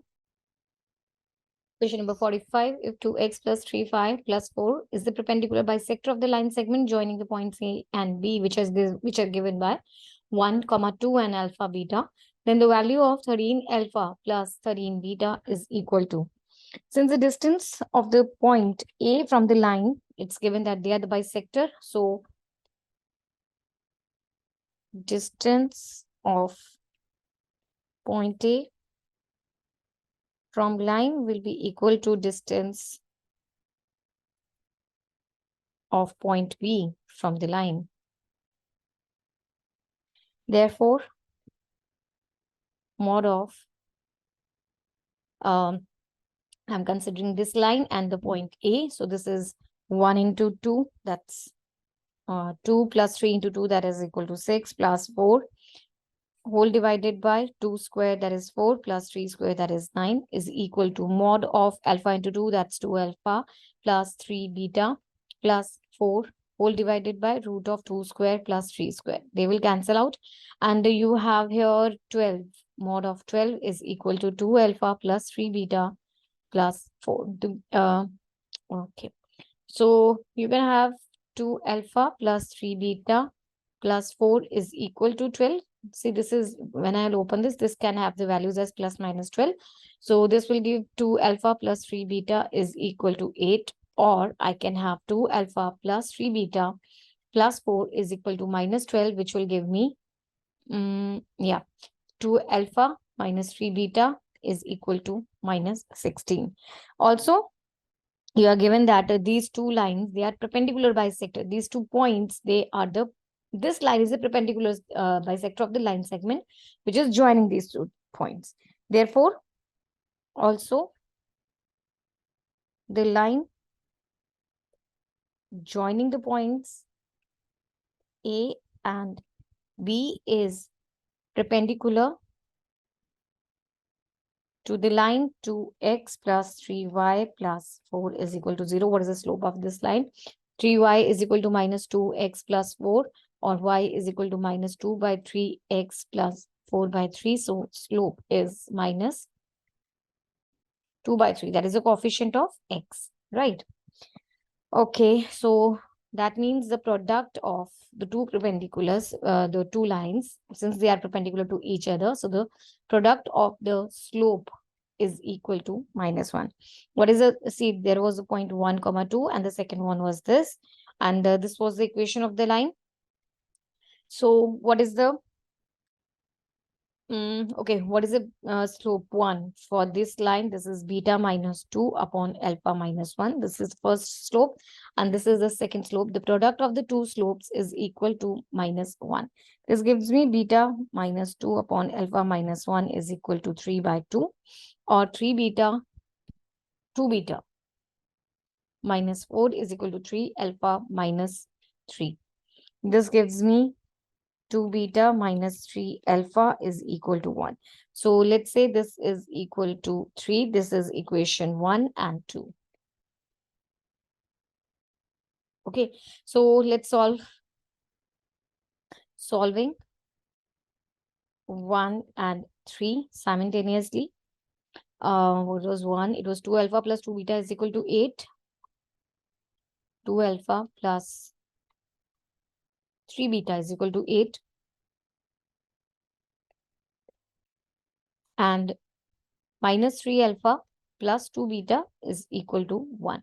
Let's multiply this one with the 3 and this equation with 2. You have 6 alpha plus 9 beta is equal to 24, and minus 6 alpha plus 4 beta is equal to 2. This will be 13 beta is equal to 26, or beta will be equal to 2. When you will solve, you will get alpha is equal to 1. Right. So the second one, let's solve 2 and 3. So 2 was 2 alpha plus 3 beta is equal to minus 16. And this is minus 3 alpha plus 2 beta is equal to 1. Let's multiply this with 3 and 2. You have 6 alpha plus 9 beta is equal to minus 48. And minus 6 alpha plus 4 beta is equal to 2. They will cancel. 13 beta is equal to minus 46, which will give me beta is equal to minus 46 upon 13, and you will solve to get the alpha value as minus 35 upon 13. Right. You had to find out 13 alpha plus beta. So that is equal to 13 into 3, that is 39. And over here, 13 alpha plus beta is 13 into minus 46 upon 15 plus minus 35 upon 13. Sorry, not 15. So this is equal to 13. 13 will cancel, and minus 81. So this is 39 or 81. These are two possible values for the answer. 39 and minus 81. 39 is not there, but we have minus 81. So option A is the correct answer. Hope you understood this. Let's move to the next question. Question number 46. The equation of the pair of straight lines perpendicular to the pair this and passing through the origin is what? Okay, the equation of the pair of lines perpendicular to, let's write down, equation of pair of lines perpendicular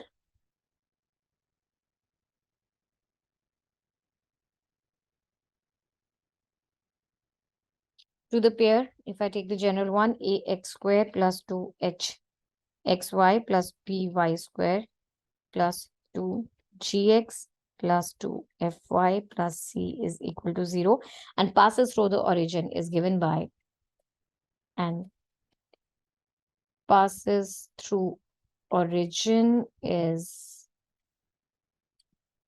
given by bx square minus 2hxy plus ay square is equal to 0. Here you have a is equal to 2. If I compare both of them, here you have a is equal to 2 and b is equal to 2, right? H is equal to 3 by 2. See, h over here is half the coefficient of x and y, so this is 3 by 2. Okay, that is it. We have the required equation. Required equation will be given by 2x square minus 3xy plus 2y square is equal to 0, according to this. Correct. So let's check with the options. You have option B as the answer. Hope you understood this. Next is question number 47. The centroid of the triangle formed by this line and this line is given by this. Then the value of k is equal to. Okay, this is a line and this is the pair of the lines, right? The centroid is given by this pair. Let's write down the lines. First line is x plus y is equal to k, and the second pair of lines is 2y square plus 5xy minus 3x square is equal to 0. Let's split the middle term. I want to get the two equation of the lines from here. So splitting the middle term, 2y square plus 6xy minus xy minus 3x square is equal to 0. 2y common, y plus 3x minus x. This is equal to 0. So the two factors are 2y minus x and y plus 3x is equal to 0. That's it. I have the two equations more like this. So I have the three equations now. X plus y is equal to k, 2y minus x is equal to 0, or y plus 3x is equal to 0. So let's solve these equations. Okay, let's solve. Let's say this is 2, this is 3 number, and this is number 1. So let's solve them. You have, let's multiply this equation with 3. You will get 6y minus 3x is equal to 0. That gives you 7y is equal to 0 or y is equal to 0. When you put y is equal to 0, here you have x is equal to 0. So one vertex comes out to be 0, 0. This is, let's say, A. Now, I'll solve 1 and 2. Solving 1 and 2, I have x plus y is equal to k and minus x plus 2y is equal to 0. This gives me 3y is equal to k, or y is equal to k upon 3. If y is equal to k upon 3, x comes out to be, see from here, this will be 2k by 3. So another point came out to be 2k by 3, k by 3. Let's say this is B. So that was A, this is B. Now solving 2 and 3. Okay, we have already solved 2 and 3. Here, this was solving 2 and 3. Let's solve 1 and 3 now.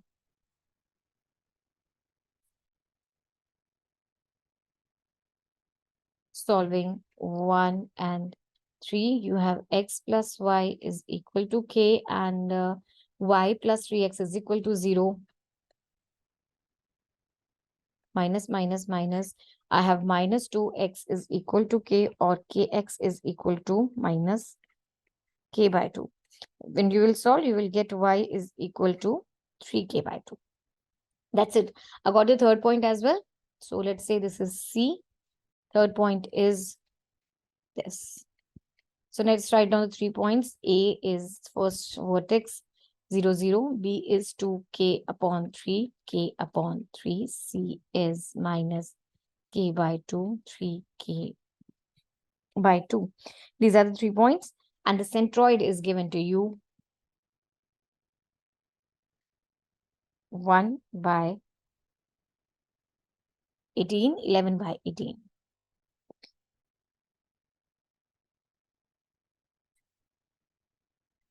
All right. So centroid is given by 1 by 18 is equal to 0 plus 2k upon 3 plus minus k upon 2 whole divided by 3. This gives me, this will cancel at 6.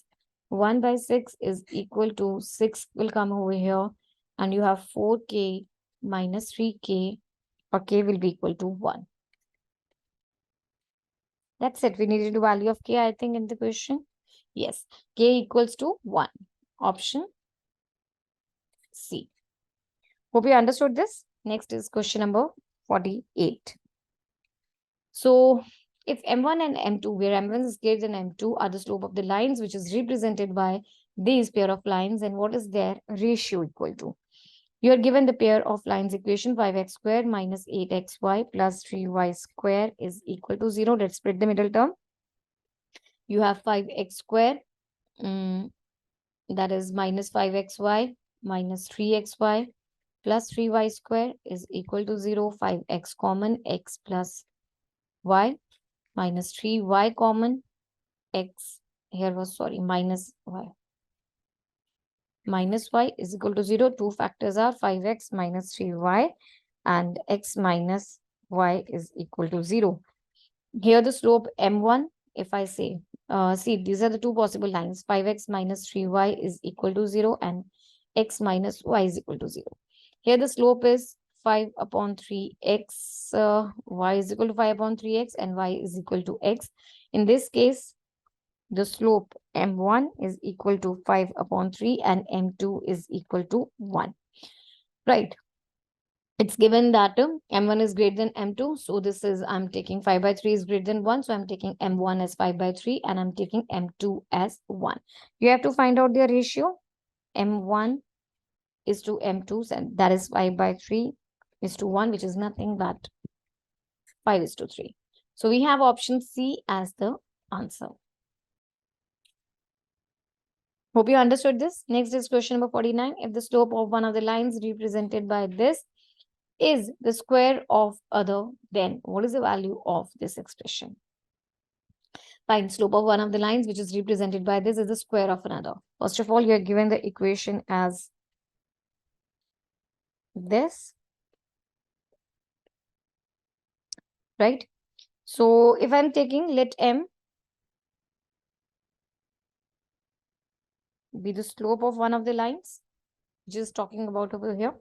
Let m be the slope of one of the lines. Then m square is the slope of other line. It's given that it is square of the another. Therefore, m plus m square, this is given by minus 2h upon b.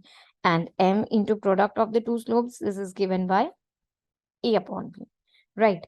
So,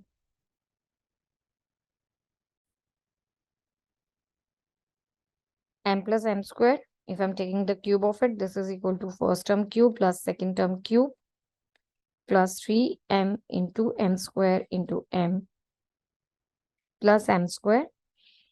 That was equal to minus 2h upon b cube. That's equal to a upon b, m cube.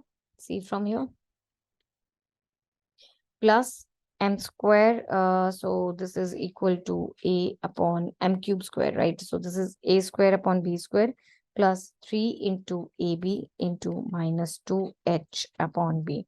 This gives minus 8h cube upon b cube is equal to a upon b plus a square upon b square minus 6ah upon b square. Further,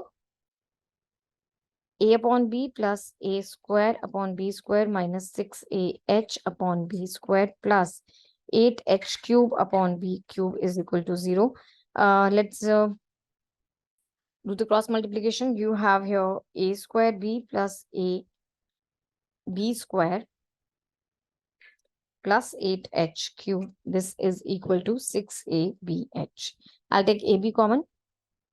A plus b plus 8h cube is equal to 6abh.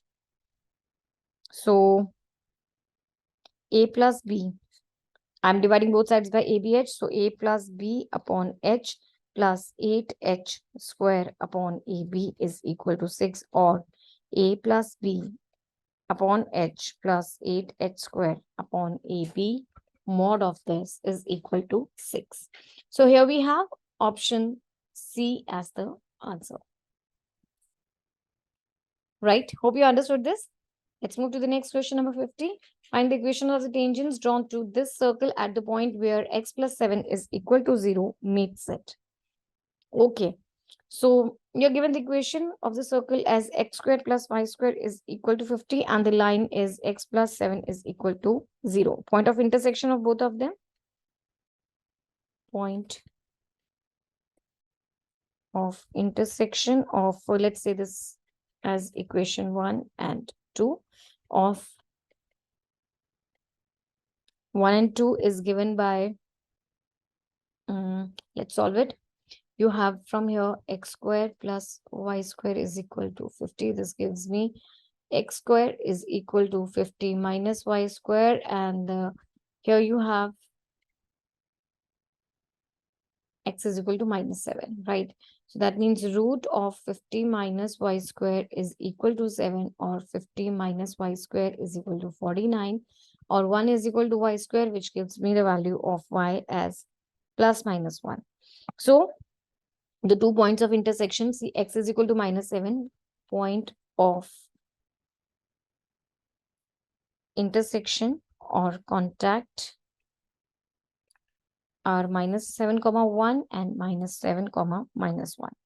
Right. Now for the circle,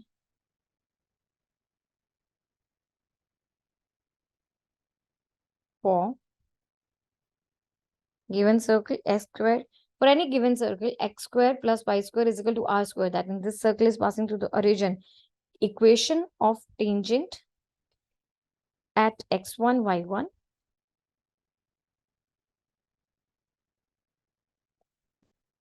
is given by x into x1 plus y into y1 is equal to r square. So equation of the tangent at these 2 points,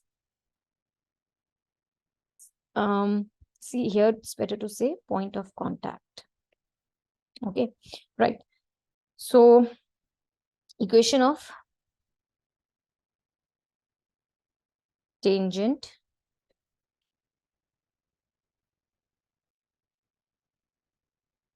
of equation 1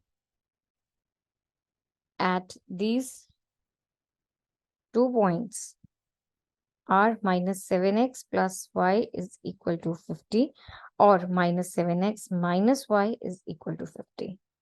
Or this can be written as 7x minus y plus 50 is equal to 0, or 7x plus y plus 50 is equal to 0. So these are the two equations, which gives me option A to be the answer for the question. Hope you got this. Next is question number 51.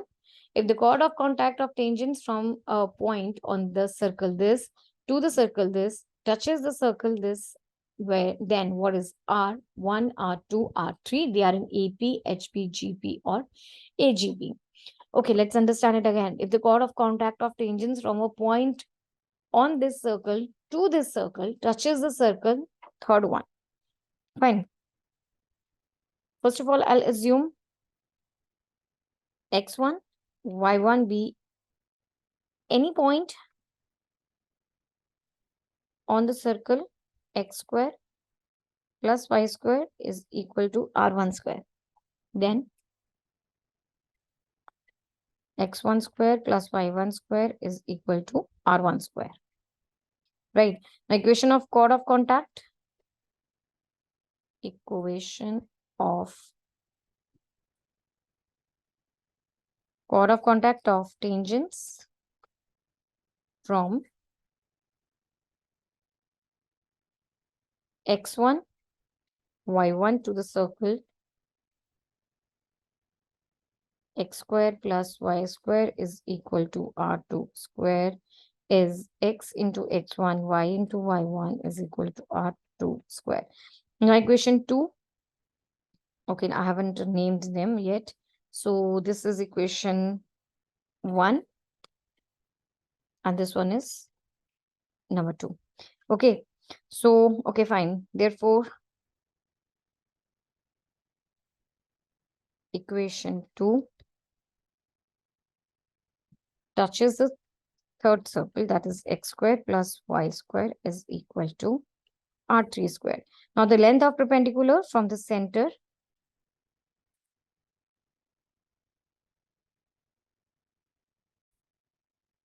question number 51. If the chord of contact of tangents from the point on the circle this to the circle this touches this circle, then R1, R2, R3, what type of relation they have? They are in AP, HP, GP, or AGP. Fine.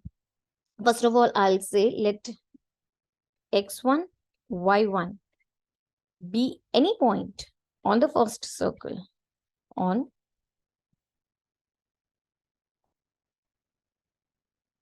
be any point on the circle x square plus y square is equal to r1 square. Then we can say x1 square plus y1 square is equal to r1 square. Now, equation of chord of contact of tangents from this point x1, y1 to the second circle, that is x square plus y square is equal to r2 square is given by x into x1 plus y into y1 is equal to r2 square. Now, because see if I'm saying this is equation 2 and this as equation 1, equation 2 touches the third circle, this one touches the circle x square plus y square is equal to r3 square. Therefore, length of perpendicular from the center, that is 0, 0 on equation 2 is r3. Radius, that is r3. Right. So that means R2 square upon root of x1 square plus y1 square is equal to R3. This gives me R2 square upon that is equal to R1 square is equal to R3, or R2 square is equal to R1 into R3. Therefore, they are in GP, geometric progression. Correct. That is option C is the answer.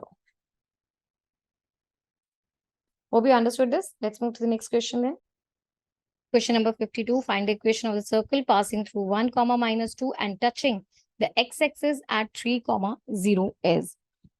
Fine. First of all, you have to find the equation of the circle which is passing through this and touching the x-axis at this. Fine. I'll assume HK to be the center and R to be the radius, right? So according to this, you can have equation of the circle can be made. Equation of the circle will be, see, it is given that it is touching the x-axis at 3, comma 0. If it is touching the x-axis at 3, comma 0,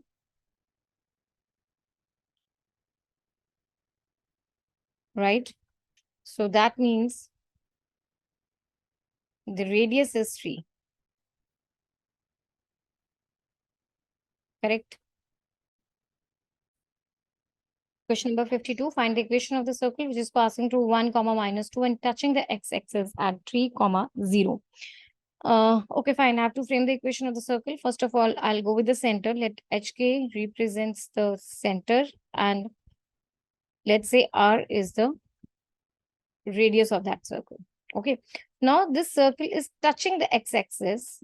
It's touching the x-axis at this point, which is 3, comma 0. That means here is the center, of course, because perpendicular distance, here is the center. I don't know about the y, but x coordinate is definitely 3, right? And this is some k. In this question, h is equal to 3. Fine. Now, equation of the circle can be framed as x minus 3 square plus y minus k square is equal to r square. Now, the circle passes through, it's touching 3, comma 0 and it's also passing through 1, comma -2. So, these are the 2 points. Circle passes through 1, comma -2 and 3, comma 0.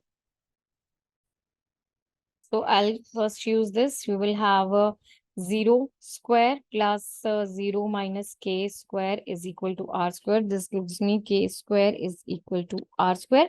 And if I try with the second one, putting in this will give me, this was for 3, comma 0. And if I say for 1, comma -2, this will be -2 square plus -2 minus k square is equal to r square, or 4 plus 4 plus k square plus 4k is equal to r square.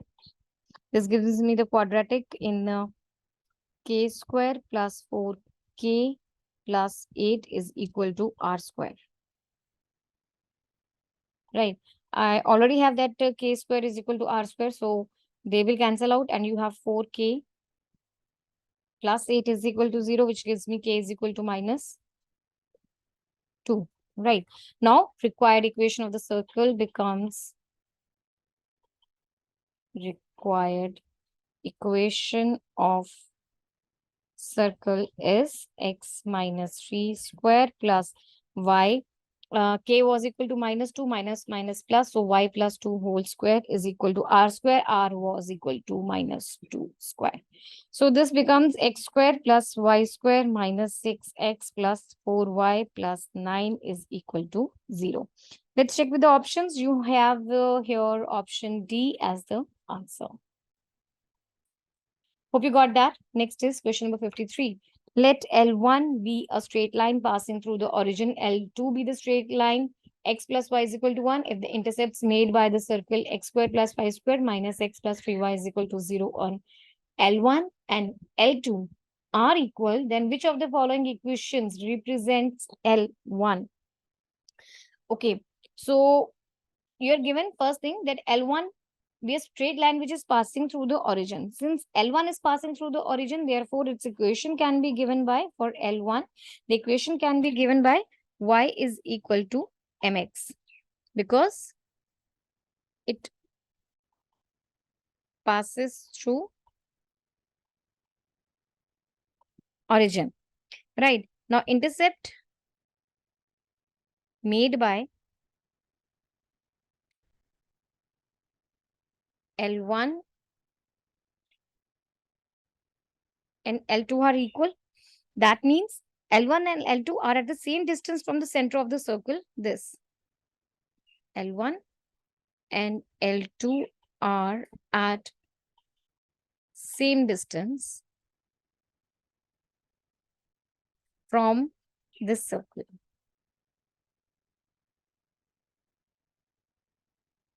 Right? Now, if I look at this circle, what is the center of this circle? It's minus half the coefficient of x. So 1 by 2 minus half the coefficient of y. This is minus 3 by 2. Okay. And the radius is, I don't need the radius. Leave it. Fine. So now distance L1. Distance of L1 from the center, which is this, is equal to distance of L2 from the center, 1 by 2 minus 3 by 2. That is equal to m into 1 by 2. This m is the slope of L1 into 1 by 2 plus 3 by 2 root of m square plus 1 is equal to m.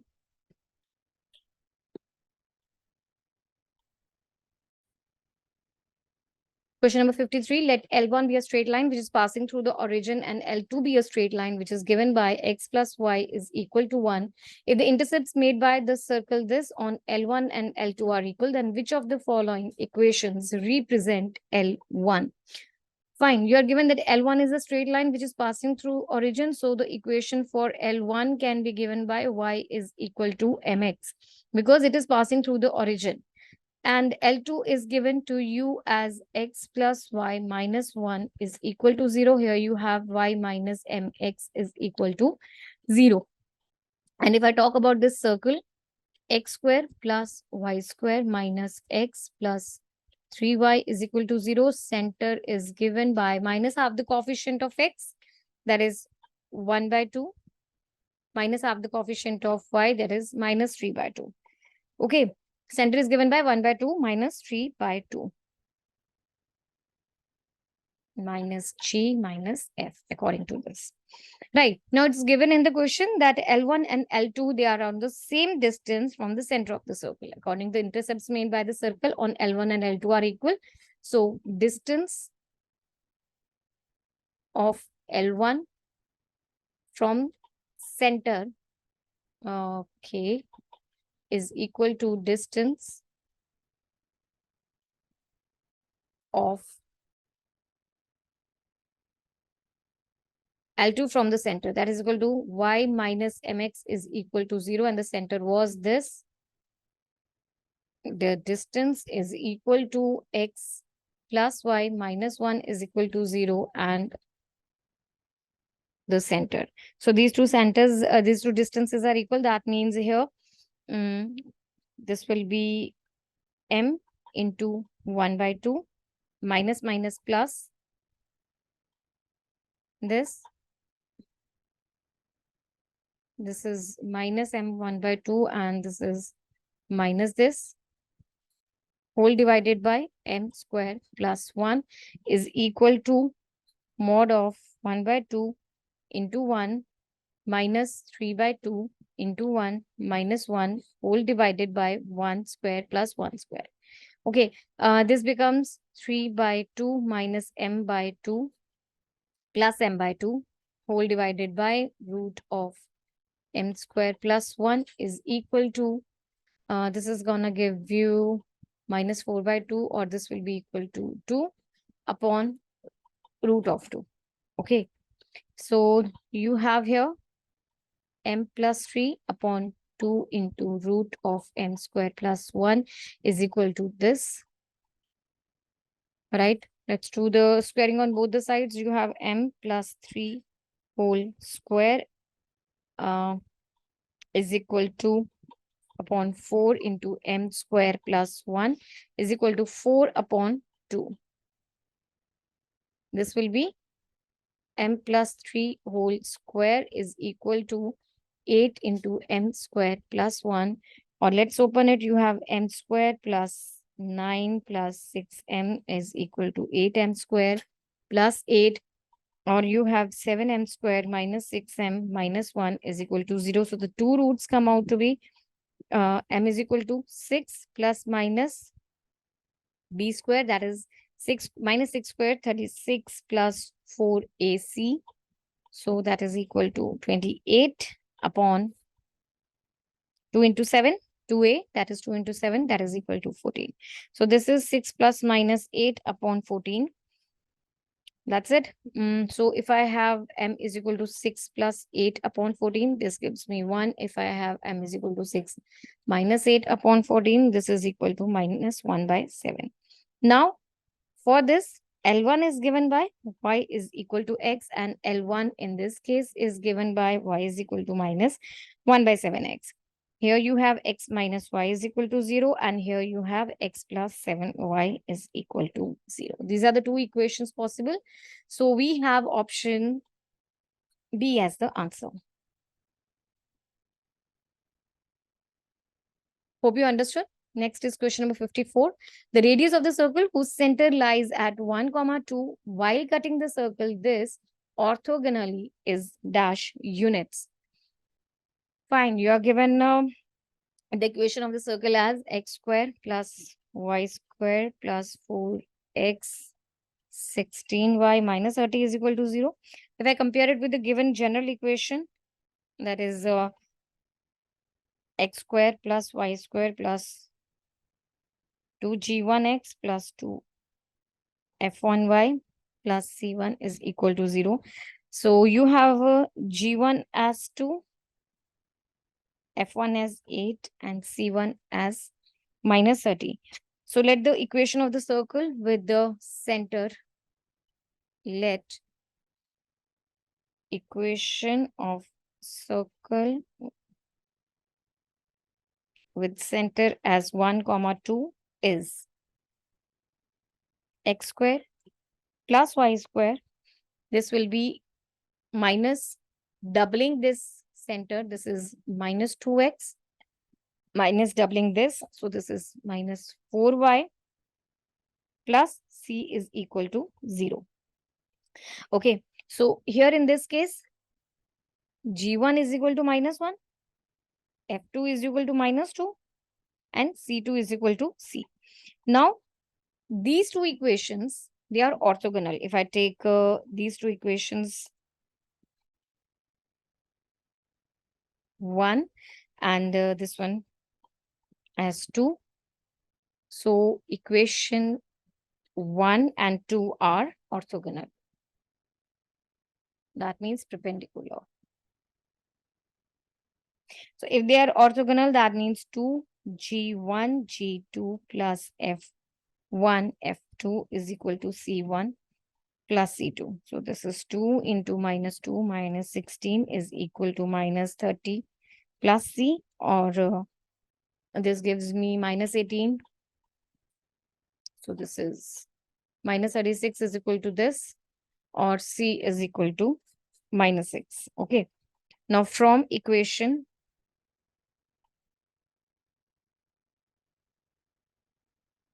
2, we get x square plus y square minus 2x minus 4y minus 6 is equal to 0. And you know the radius is given by g square plus f square minus c. So g in this case is half the coefficient of x. So this is equal to 1 minus 1 square.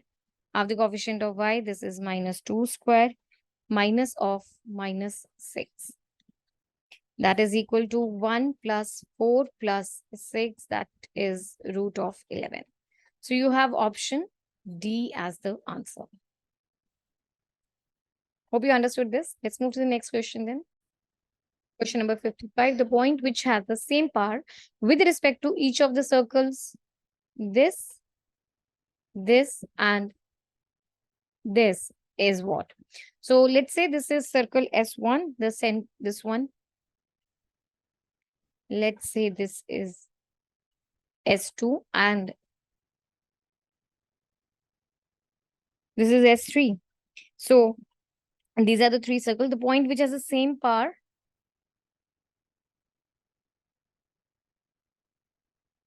which has the same power is obtained by solving S2 minus S1 is equal to 0 and S3 minus S1 is equal to 0. So if I say S2 minus S1 is equal to 0, let's say x square plus y square minus 5x plus 16 minus x square minus y square plus 8x minus 40 is equal to 0. These will cancel out and I have 3x minus 24 is equal to 0. That's number 1. And let's solve S3 minus S1. This will be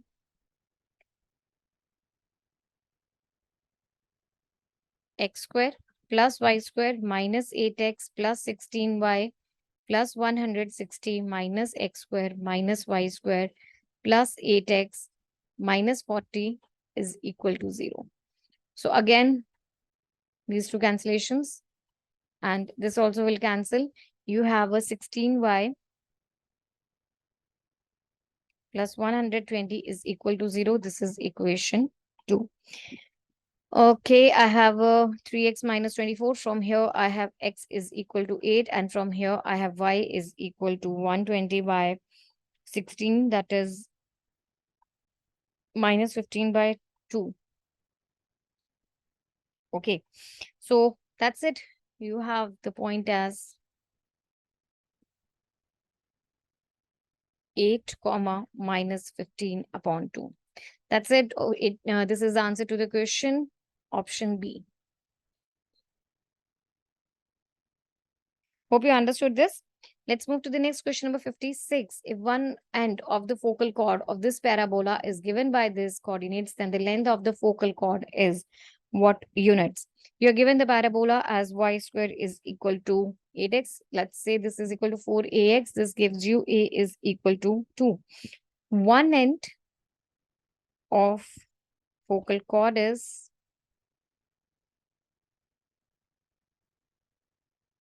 1 by 2 comma 2. Parametric form.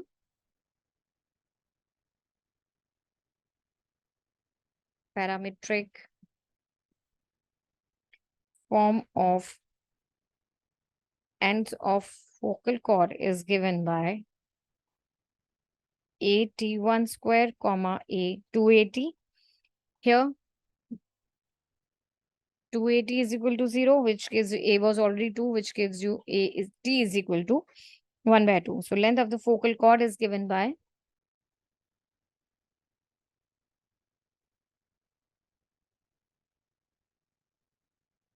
a into t plus 1 upon t whole square.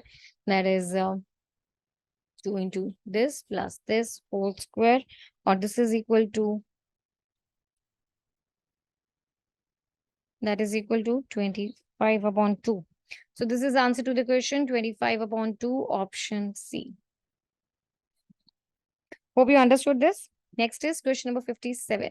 If a point PXY moves along the ellipse, if C is the center of the ellipse, then sum of the maximum and minimum values of CP is. You're given the ellipse equation as this, x square upon this, which can be written as x square upon y 5 square, y square upon 4 square is equal to 1. Here the length of semi-major axis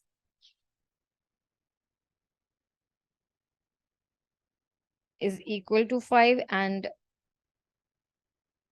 semi minor axis is 4. The center is 0, 0. If P, let's say PXY be any point on this ellipse, then maximum value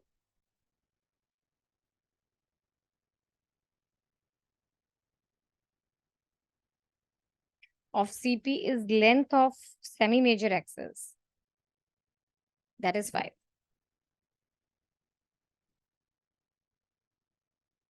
And minimum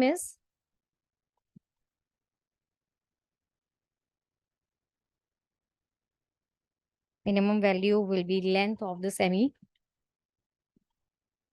minor axis. That is equal to 4. So their sum is 9. Right. That's it. Option B is the correct answer. Hope you understood this. Let's move to the next question then. Question number 58. Students, before starting this question, here's a quick reminder to visit our website www.examsnet.com. There you will practice not only this, but similar type of multiple entrance exam question papers for your practice. Our app is available. The link is given in the description box. You can download the same. Okay, let's start with question number 58. The asymptotes of the hyperbola this with any tangent to the hyperbola form a triangle whose area is a square tan alpha. Then the eccentricity equals to. Okay, so first thing, any tangent to the hyperbola, it's given any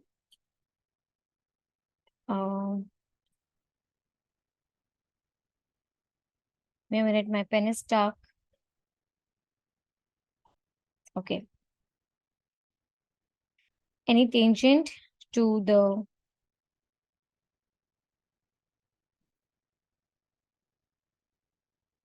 hyperbola forms a triangle with asymptotes, which is the constant area is AB. Triangle with asymptotes, which has the constant area given by AB. Right. So in this question, it is a square tan alpha. That means AB is equal to a square tan alpha, or B upon A is equal to tan alpha. You know, eccentricity is given by root of 1 plus B square upon A square. So this is 1 plus tan square alpha, or that's secant alpha. Simple as that. Option A is the correct answer. Hope you understood. Next is question number 59. The ratio in which the YZ plane divides the line joining these 2 points is. Fine. See, first of all, I'll say let the line which is joining these 2 points 2, 4, 5 and 3, 5 minus 4 is divided by YZ plane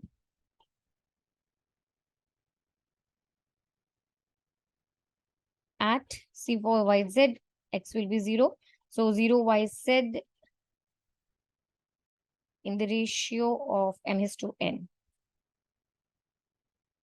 Then by the section formula, what do you have? See, these are the 2 points, 3, 5, 4 and 2, 4, 5. This is being divided in the ratio M is to N. And this is the point 0, Y, and Z. So according to the section formula, 0 is equal to 2 into N plus 3 into M upon M plus N, or you have 2N plus 3M is equal to 0, which gives you minus 2N is equal to 3M, or M upon N is equal to minus 2 upon 3. Right. So this ratio is minus 2 by 3. Or you can say this is 2 by 3 and minus represents externally. Correct. That means option D is the answer. Hope you understood. Next is question number 60. Okay. Yeah. So question number 60 says the direction cosines of a line which makes equal angles with the coordinate axis are. Fine. So first of all, let the line makes angle alpha, beta, gamma. Line makes angle alpha, beta, gamma with the coordinate axis. Then cos square alpha plus cos square beta plus cos square gamma is equal to 1, or this simply means, see, it's okay. This is given that the angles are equal. That means alpha is equal to beta is equal to gamma, or you can write it as 3 cos square alpha is equal to 1, or cos alpha is equal to plus minus root of this, right? So direction cosines become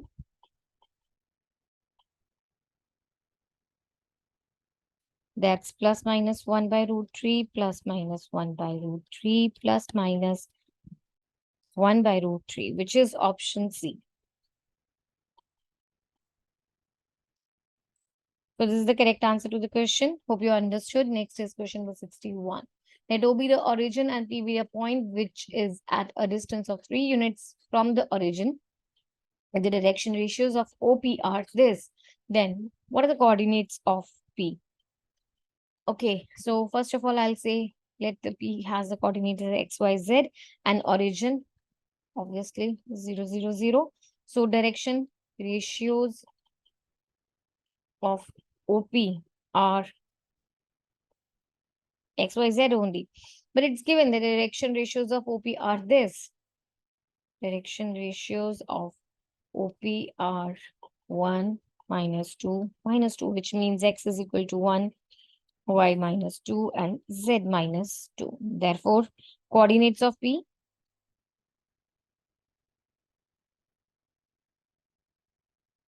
are 1, minus 2, minus 2. That is option A. Hope that's clear. Next is question number 62. Limit Z approaching 1. Z raised to power 1 by 3 upon Z raised to limit Z approaching 1. Z raised to power 1 by 3 minus 1 upon Z raised to power 1 by 6 minus 1 is equal to. See, if Z is approaching 0, this is of 0 upon 0 form. So I have to apply L'Hospital's rule to solve the problem. Let's find out the derivative of the numerator and the denominator. So that is 1 by 3 Z raised to power 1 by 3 minus 1. That is minus 2 by 3 minus 0. And 1 by 6 Z raised to power 1 by 6 minus 1. That is minus 5 by 6, right? So this becomes 1 by 3 into 1 raised to power this, and 1 by 6 into 1 raised to power this. So 1 by 3, that's 2. Option C. Hope that's clear to you. Next is question number 63. So fx is given to be this function when x is not equal to 0, and it is equal to this function when x is equal to 0. Find the value of k for which the function is continuous. Fine. See, if the function is continuous at x is equal to 0, function is continuous at x is equal to 0, that means limit x approaching 0, f of x is equal to this. That means limit x approaching 0, 72 raised to power x minus 9 raised to power x minus 8 raised to power x plus 1 whole divided by root 2 minus 1 plus cos x is equal to this. Right?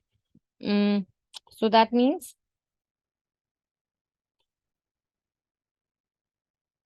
a log 2 log 3 is equal to, I'll take okay, I'll take 9 raised to power x common from here. So this will be 72x can be written as 9 raised to power x into 8 raised to power x minus this whole divided by root 2 minus this.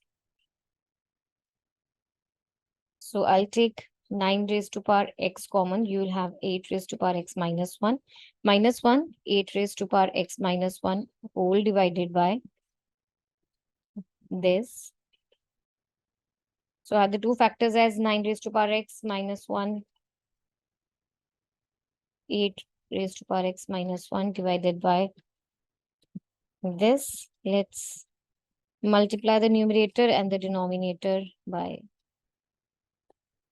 this. I'm rationalizing the denominator.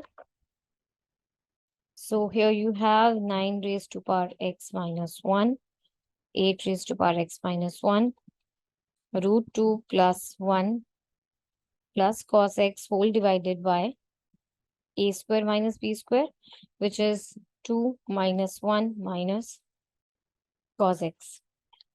So this becomes, I forgot to put the limits. Okay, here was the limit. Limit x approaching 0.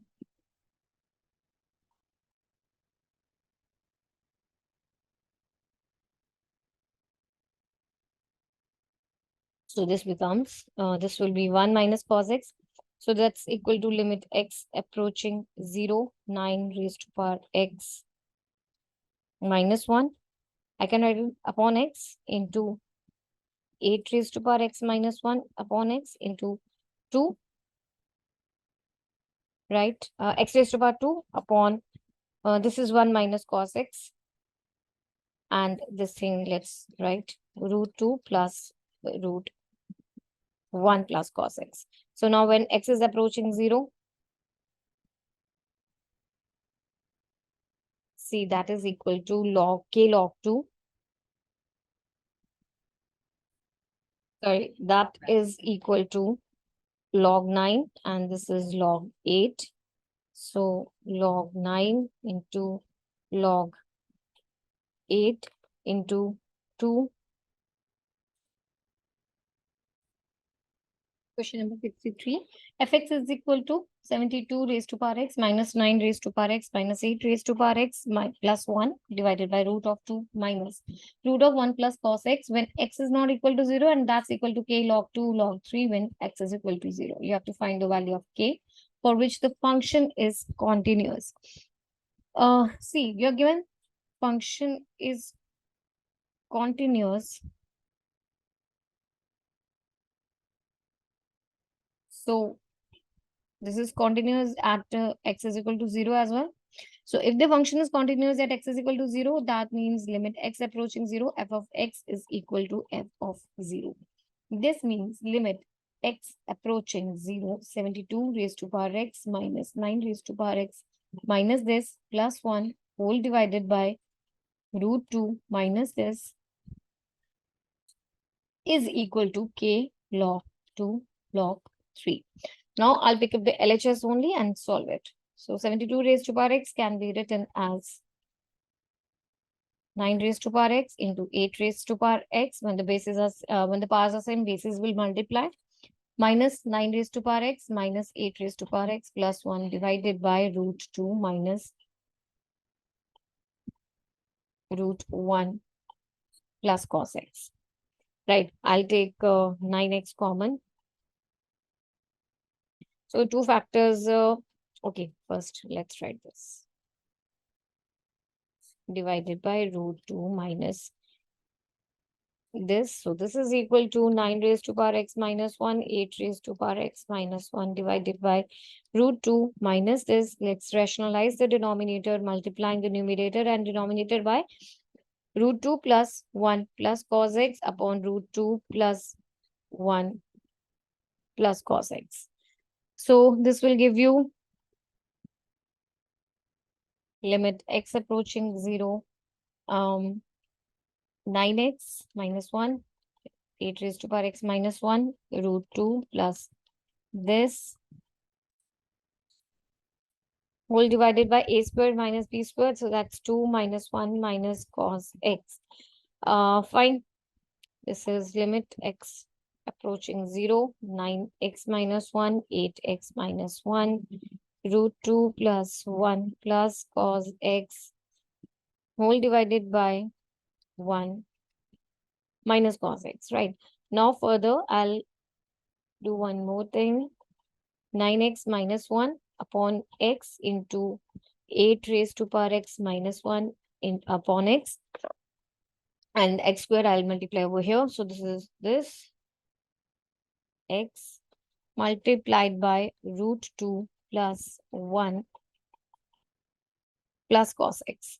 Okay, now I would like to solve one thing before you first, and that is I'll be solving limit x approaching 0, 1 minus cos x upon x square. Now this can be written as limit x approaching 0 to sine square x x by 2 upon x square. Fine, I'll take 2 outside and limit x approaching 0, 1 by 4. This is 2 sine square x by 2 upon this, right? So this is 2 into 1 by 4 limit x approaching 0 sine 2 I have already taken outside. So sine square x by 2, this can be written by sine x by 2 upon x by 2 into sine x by 2 here and divided by x by 2. That is equal to 1 by 2 into 1 into 1, that is equal to 1 by 2. And here I have, see, this limit is equal to log 9. This is log 8 when x is approaching 0. This is equal to, see, 1 minus cos x upon x square came out to be 1 by 2. So the inverse of it is equal to 2. Right. Multiply root 2 plus this. Okay. When I put x is equal to 0, this is cos 0 is equal to 1. So this is root 2 again. So this is equal to log 9 into log 8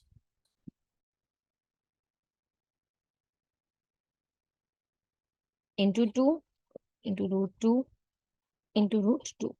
So this is equal to, see, 9 is equal to actually 3 square. So I can write it as log 2 log 3, and 8 is equal to 2 cubed. So this is into 3 log 2 into, this becomes 4 root 2. Correct. So this is actually equivalent to k log 2 log 3. And this is 2, 3, that is 6, 24 root 2 log 2 into log 3. That is equal to k log 2 log 3, which means k is equal to this. K is equal to 24 root 2. This is what you needed to find out. So option D is the answer. Hope you understood. Next is question number 64. If the function f(x) defined below is continuous in the interval 0 to pi, then f(x) is given by this when x lies between 0 to pi by 4, this when x lies between pi by 4 and pi by 2, and this when x lies between pi by 2 and x. Okay, so now you are given that f is continuous in this, right? This means f is continuous at both pi by 4 and pi by 2. Pi by 4 and pi by 2. X is continuous at both. Therefore, left hand limit of fx at x is equal to pi by 4 is equal to right hand limit of fx at x is equal to pi by 4, and this both is equal to this, right? That means limit x approaching pi by 4 minus fx is equal to limit x approaching pi by 4 plus fx is equal to this. 2 into pi by 4 into cot pi by 4 plus b. Right. So that's limit x approaching pi by 4 minus. This is equal to x plus a root 2 sine x. This is it. That's given. So that is equal to limit x approaching pi by 4 plus 2 cot 2x cot x plus b, and that is equal to pi by 2 plus b. Right. Okay. Yeah. So it's fill. You have pi by 4 plus a root 2 sine pi by 4 is equal to 2 into pi by 4 into cot pi by 4 plus b, or you have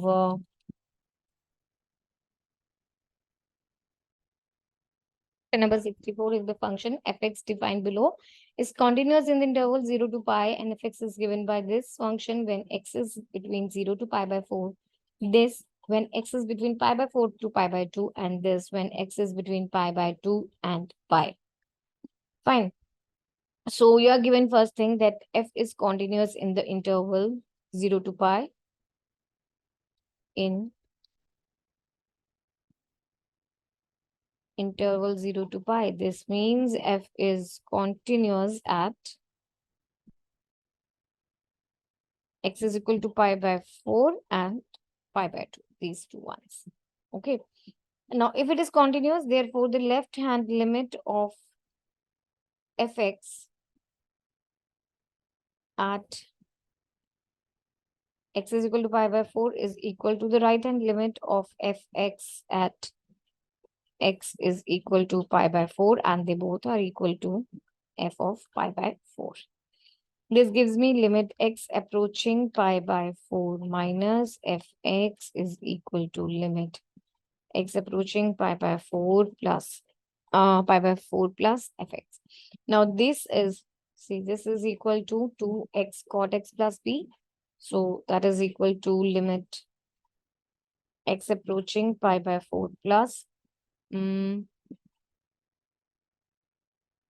was 2x cot x plus b.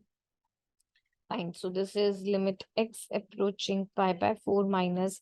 For this, the fx was given by x plus a root 2 sine x. Now that is equal to limit x approaching this 2x cot x plus b. This gives me pi by 4 plus 8 root 2 sine pi by 4 is equal to 2 into pi by 4 into cot pi by 4 plus b. See, sine pi by 4 is 1 by root 2.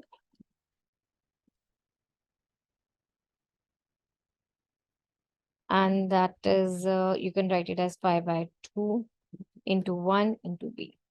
Fine. So you have, they will also cancel. You will have a minus b is pi by 2 minus pi by 4. That is equal to pi by 4 itself. Right. Again, the left hand, now left hand limit of fx at x is equal to pi by 2 is equal to right hand limit of fx at x is equal to pi by 2, because it is given that of f is a continuous function from 0 to pi, right? So this also holds true. That means limit x approaching pi by 2 minus fx is equal to limit x approaching pi by 2 plus fx. This gives you limit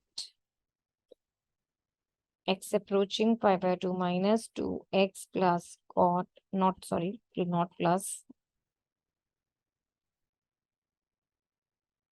2x cot x plus b is equal to limit x approaching pi by 2 plus a cos 2x minus b sin x.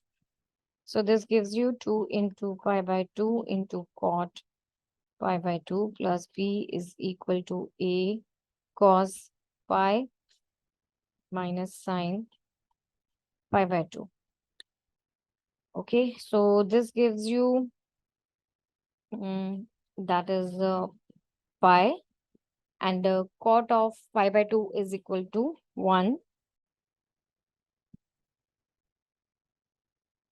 Sorry, 0 plus b is equal to a cos pi is equal to minus 1, and that is equal to minus b. So you have 2b is equal to minus a, or a is equal to minus 2b. Let's say this as equation 2, and let's say this is equation 1, this one. Now solving 1 and 2, you have solving 1 and 2. The first one was a minus b is equal to pi by 4, and the second is a is equal to minus 2b. This gives me minus 3b is equal to pi by 4, or b is equal to minus pi by 12. A was equal to minus 2b, which makes a as pi by 6. What the values of a and b? This is what you needed. Yeah. So we have option D as the answer. Hope you understood. Next is question number 65. If y is equal to x plus 1 upon x, then which of the following holds true? Okay, you have y is equal to x plus 1 upon x. Let's differentiate it with respect to x. You have 1 minus 1 upon x square, or x square. If I say this is equal to y dash, x square y dash is equal to x square minus 1.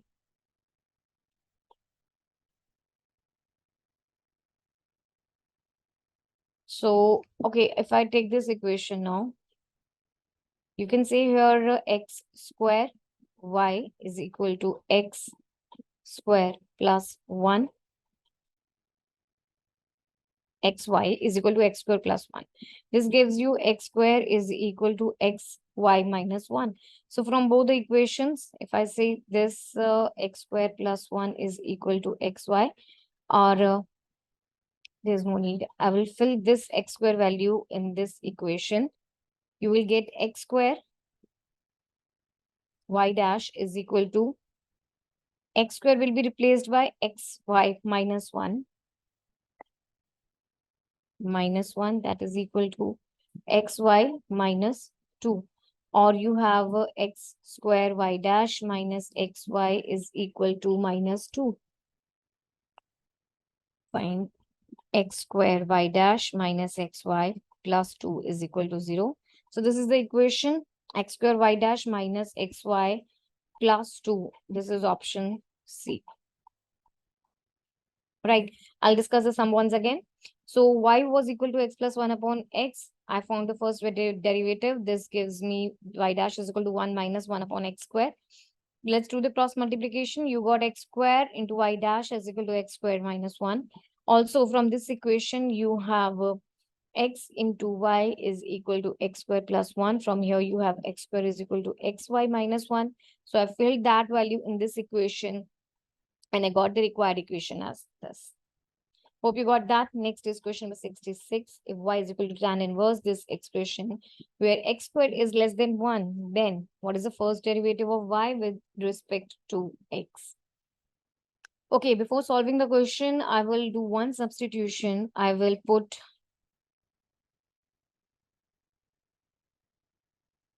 x squared is equal to cos theta. So y is equal to tangent inverse 1 plus cos 2 theta whole divided by 1 plus cos 2 theta minus 1 minus cos 2 theta. So this becomes equal to tangent inverse. Also, one thing I would like to discuss over here. So theta here can be taken as 1 by 2 into cos inverse x square. Okay, fine. So now 1 plus cos theta, 2 theta, this is actually equal to root of 2 cos square theta plus root of 2 sine square theta upon this minus this. This can be written as tangent inverse root 2 cos theta root 2 sine theta plus it was divided by root 2 cos theta minus root 2 sine theta. These two theta will cancel from everywhere and you have tangent inverse cos theta plus sine theta upon cos theta minus sine theta. So let's divide numerator and denominator by cos theta. You will have dividing numerator and denominator by cos theta. You will get 1 plus tangent theta upon 1 minus tangent of theta. So 1 can be written as tangent pi by 4.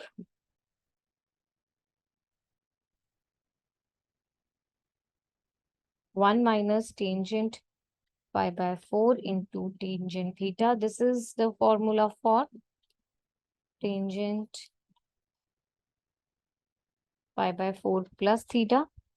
Right? This was equal to y. So y is equal to pi by 4 plus theta.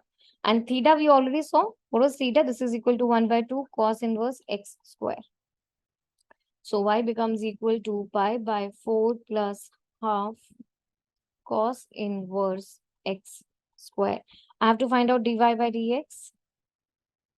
So that is equal to 0 plus half into cos inverse x square. This is x square is minus 2x over here. And this is the value x square. Square means x raised to power 4. So that's it. 2 will cancel and you have minus x upon this as the answer.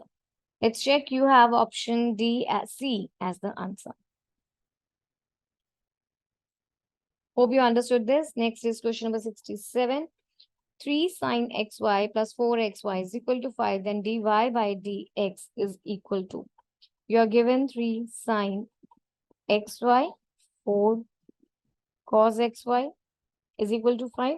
Now differentiating both the sides with respect to x, you will get sine's derivative is cos. So 3 cos xy and xy derivative, first function to derivative of second plus second function to derivative of first minus 4. Same way sine xy, first function to derivative of second plus second into derivative of first is equal to 0. So here you have x into dy by dx 3 cos xy minus 4 sin xy. I'm concatenating these two terms. Plus y into 3 cos xy sin xy is equal to 0.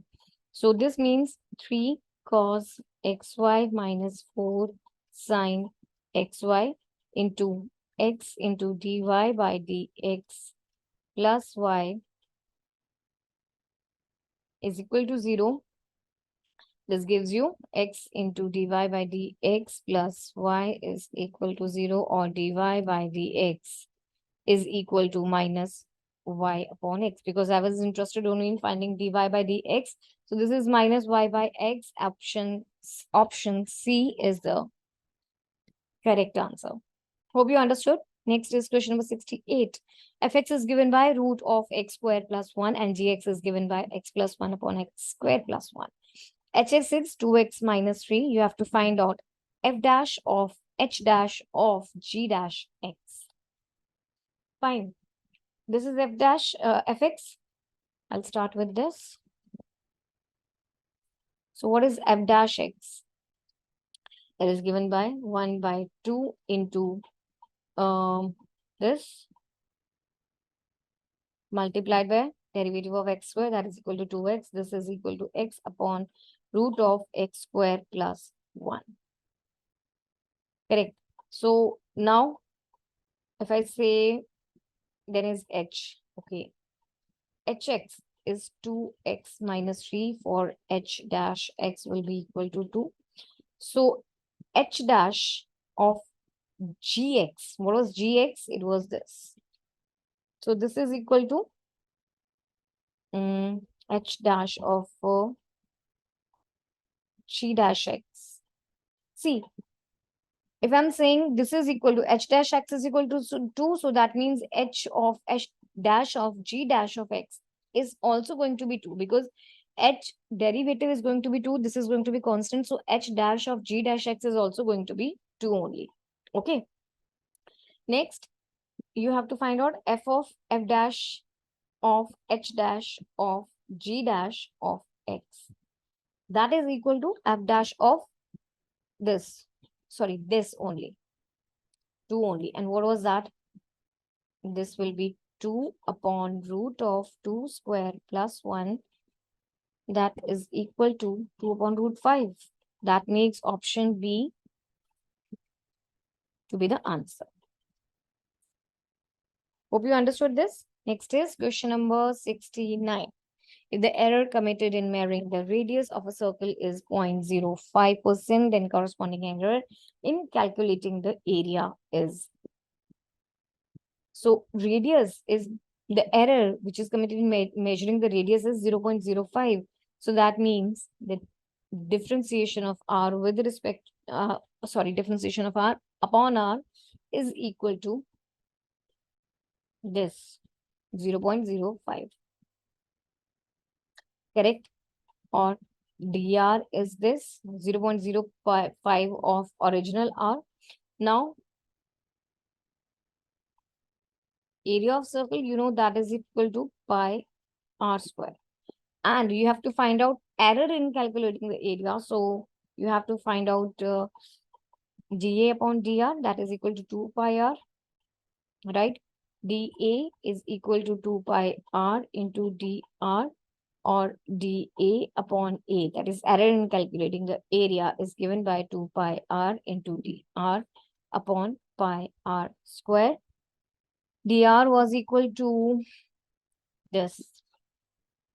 I'll fill. So that is equal, this is equal to 2 pi r, and dr was 0.05 r whole divided by pi r square.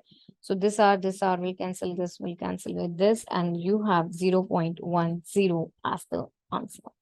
So 0.10 or 0.10%, this is the answer. Option D. Hope you got that. Next is question number 17. Stationary points on this curve are. Okay, so this is the curve.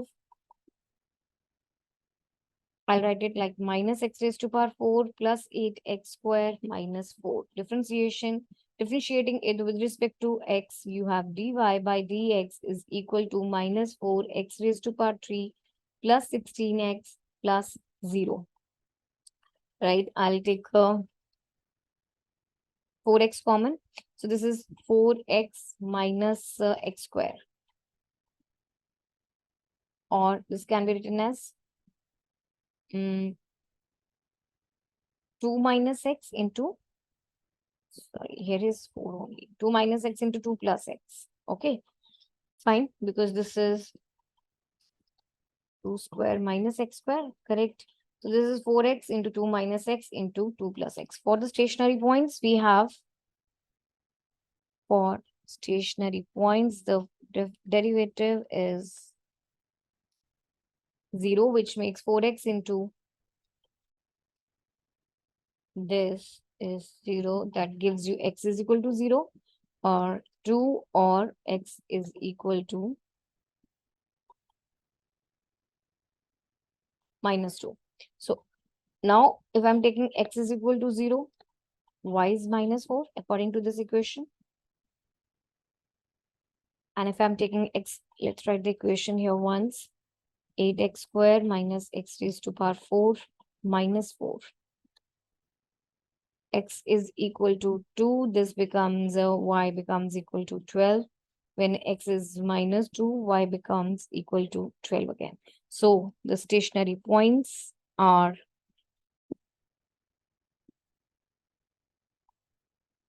0, comma minus 4 and 2, comma 12 minus 2, comma 12, right? So this is option A.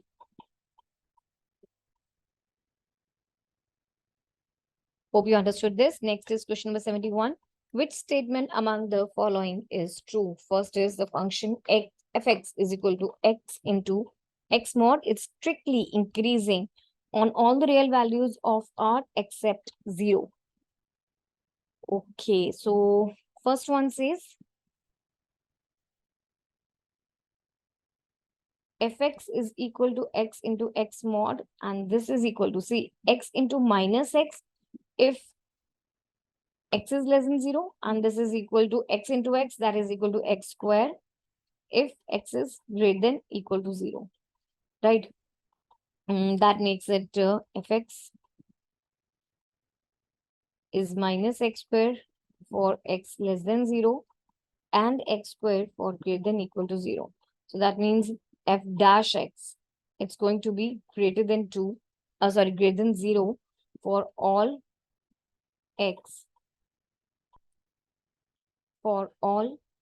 belonging to the real numbers except 0, which means fx is strictly increasing on fx is strictly increasing on all the real values except 0. That's it. We got our first option as the correct one. So which of the following statement is true? First one is true. We can stop over here. Option A is the answer. Hope you understood. Next is question number 72. For which of the values of fx is equal to this is decreasing for every x? You are given that this is the function fx is equal to minus x cube plus 4x square plus 2x minus 5. If I find the derivative of it, it is minus 3x square plus 8ax plus 2.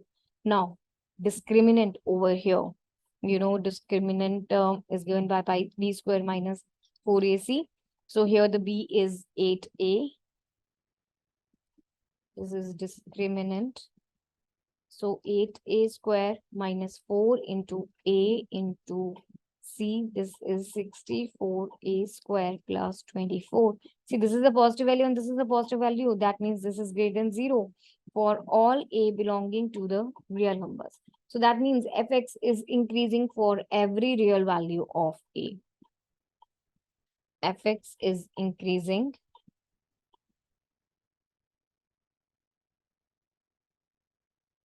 for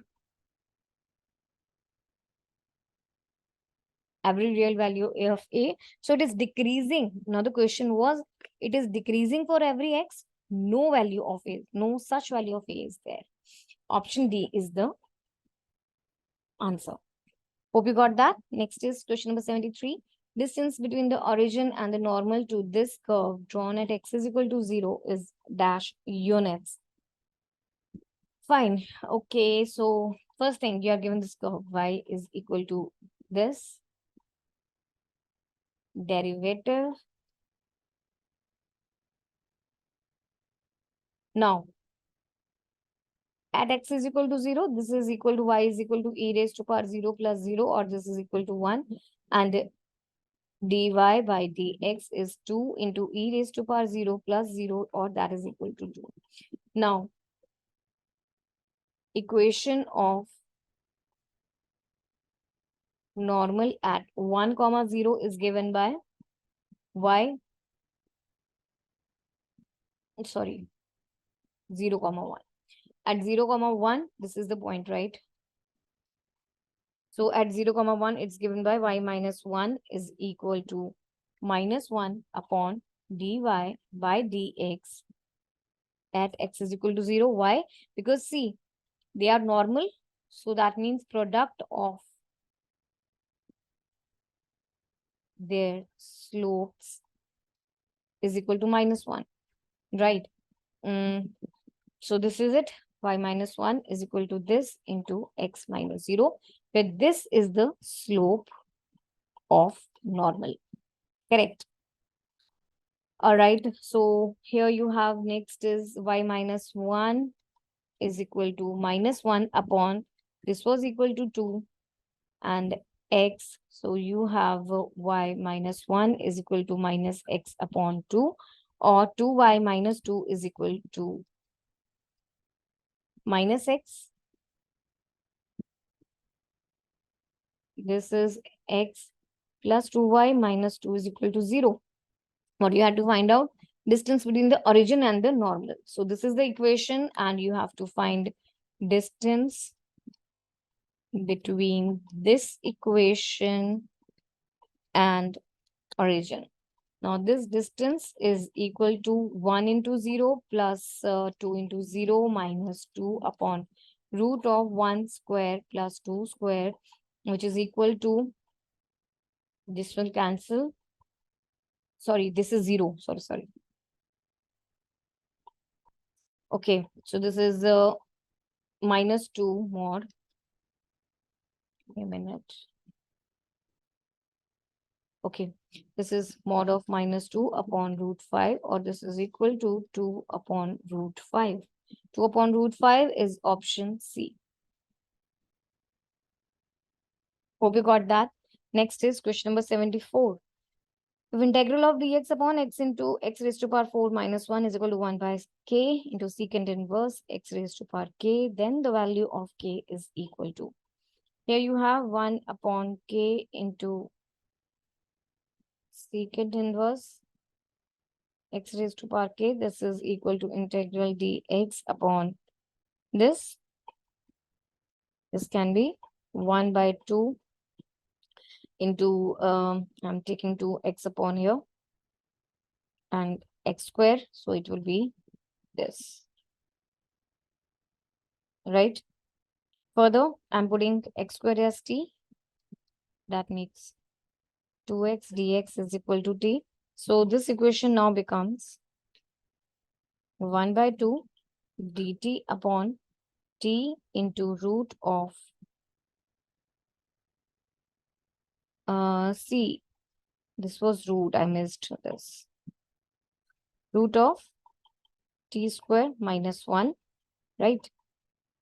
So that is, so this is the integral of secant inverse t. So 1 by k secant inverse x raised to power k is equal to this, or 1 by k secant inverse x raised to power k is equal to 1 by 2 secant inverse t was equal to, this is secant inverse x square. So if I compare, you have x raised to power k is equal to x square.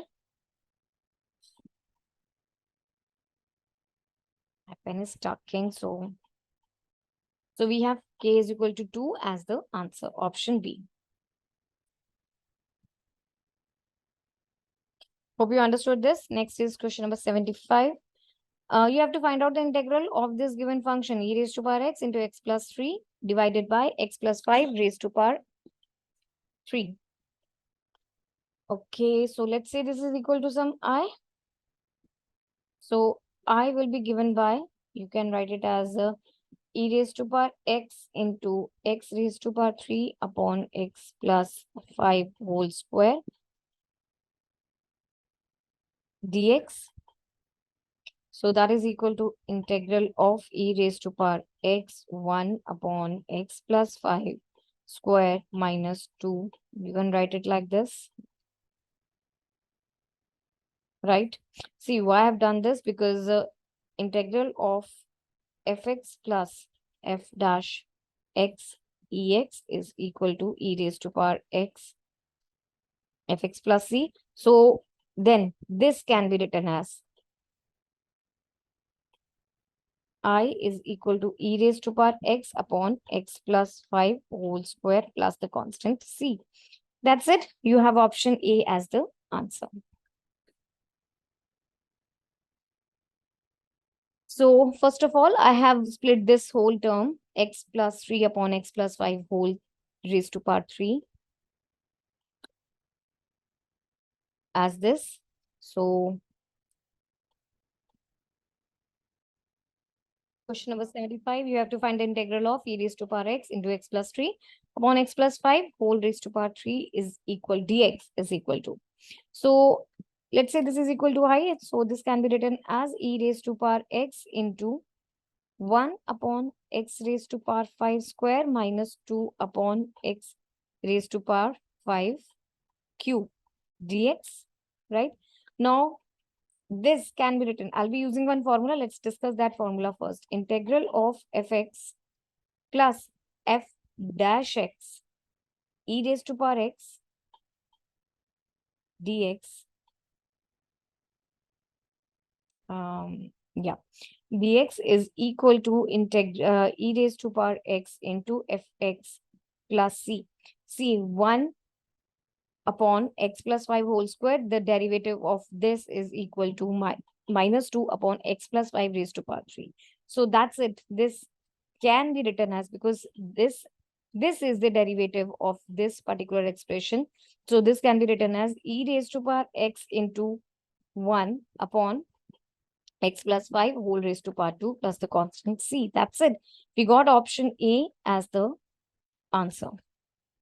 Sorry, my pen is stucking. So option A is the correct answer. Hope you understood this. Let's move to the next question. Question number 76. If integral of x minus 1 square upon x square plus 1 square dx is equal to tan inverse x plus gx plus k, then gx is equal to. Fine, you are having integral x minus 1 square, x square plus 1 square dx. This can be written as 1 upon x square plus 1 minus 2x upon x square plus 1 dx. This is equal to, if see, yeah, this is integral. I'll split the integrals. 1 upon x square plus 1 dx minus 2x upon 1 plus x square dx. This is the integral of tan inverse x minus, I'll keep it as such only, 2 into x upon this. Right. Now I'll put 1 plus tan 1 plus t is equal to 1 plus x square, which gives me 2x dx is equal to dt. This makes the expression now tan inverse x minus integral of t raised to power minus 2 dt. That is tan inverse x plus 1 upon t plus k. Now, integral of x minus 1 square upon x plus 1 square dx is equal to tan inverse x. Sorry, here was this. So tan inverse x plus 1 upon x square plus 1 plus the constant k. Now on comparing it with the given one, this tan inverse x plus gx plus k. So that was tan inverse x plus gx plus k. This makes it tan inverse k is k. So gx is equal to 1 upon 1 plus x square. So this is it. Option B is the answer. Hope you understood this. Let's move to the next question then. Question number 77. If integral of 1 minus cot x raised to power 2021 upon tan x plus cot x raised to power 2022 dx is equal to 1 by a log of this plus c, then what is the value of a? Okay. So here you have, I'll start from here. 1 by a log of sine x raised to power 2023 plus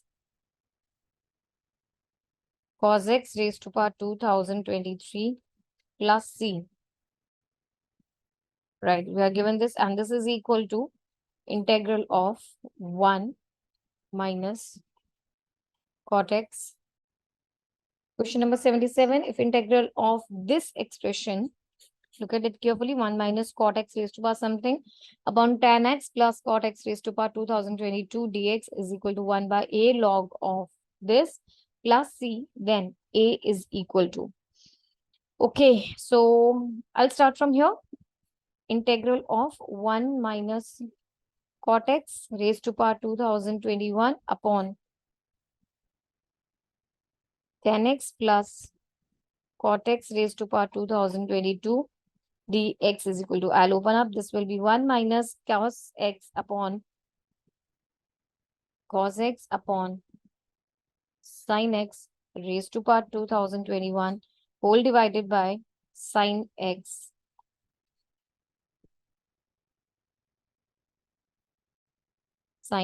upon cos x plus cos x raised to power 2022 upon sin x raised to power 2022 dx. Now this is equal to sin x raised to power 2021 minus cos x raised to power 2021 whole divided by, see, I'll take just wait, this whole thing is divided by sin x raised to power 2021 and the denominator has sin x raised to power 2023 plus cos x raised to power 2023. Now this thing is divided by, or I'll write it like this thing is divided by sin x raised to power 2022 into cos x dx, right? Fine. So that is equal to sin x raised to power 2021 cos x raised to power 2021 divided by sin x raised to power 2023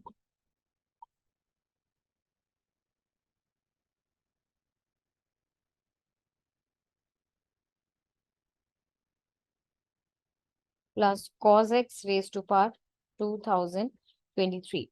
Now they will cancel and you will have here only left as sin x into cos x dx, right? Now further this will be, I'm multiplying the numerators.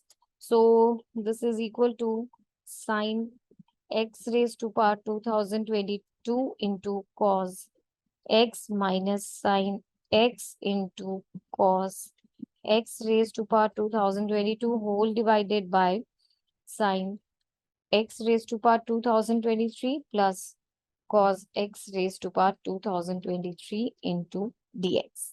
Correct. Now look at one thing. I'll just solve one thing. If I find out the derivative of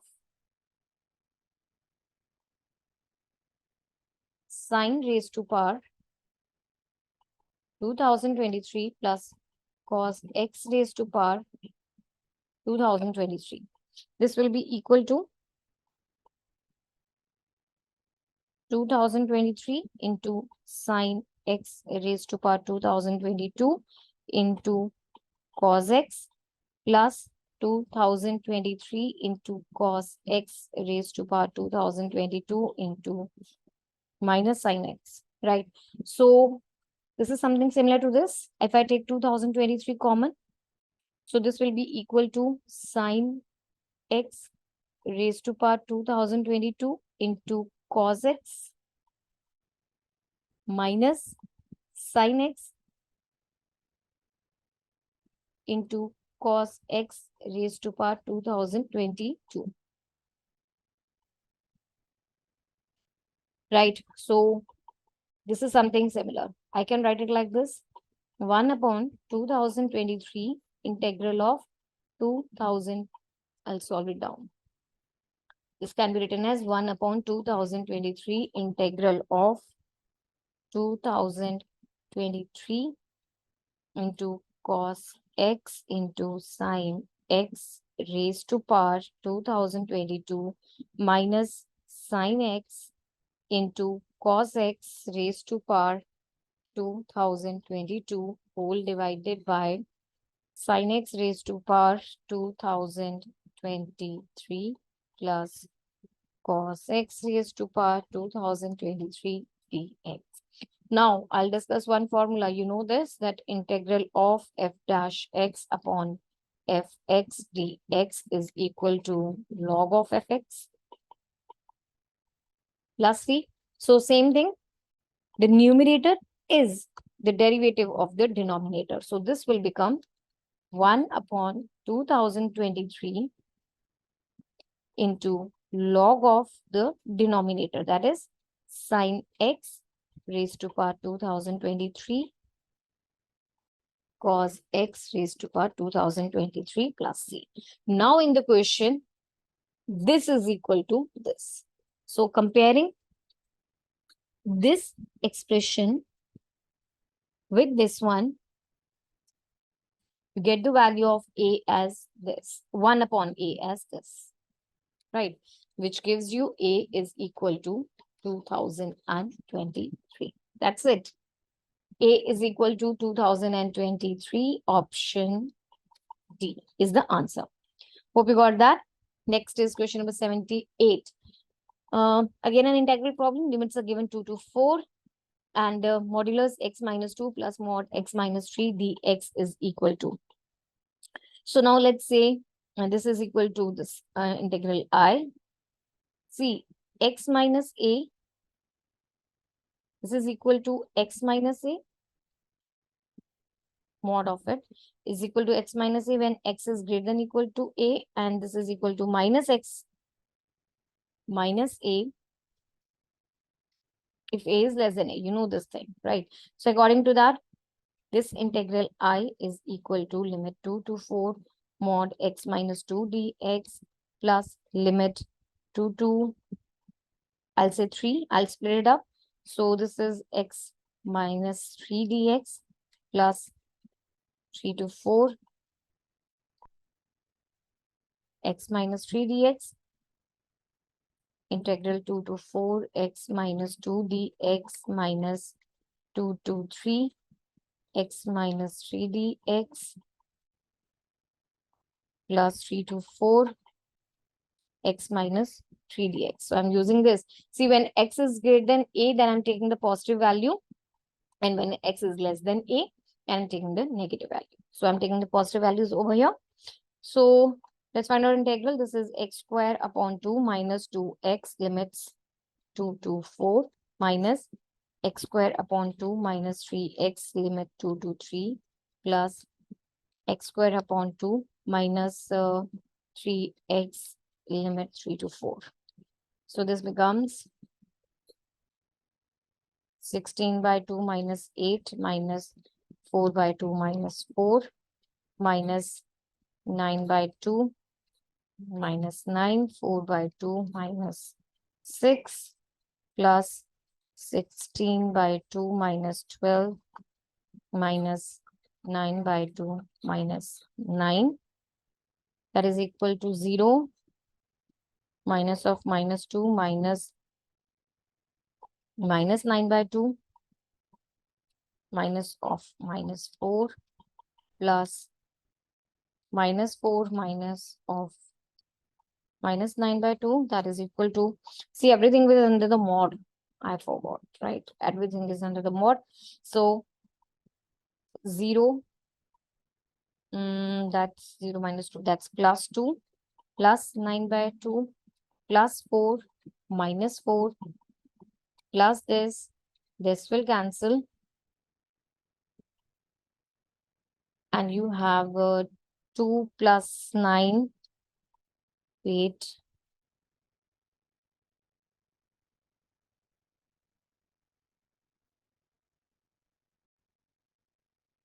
There's a slight change. Actually, what is that?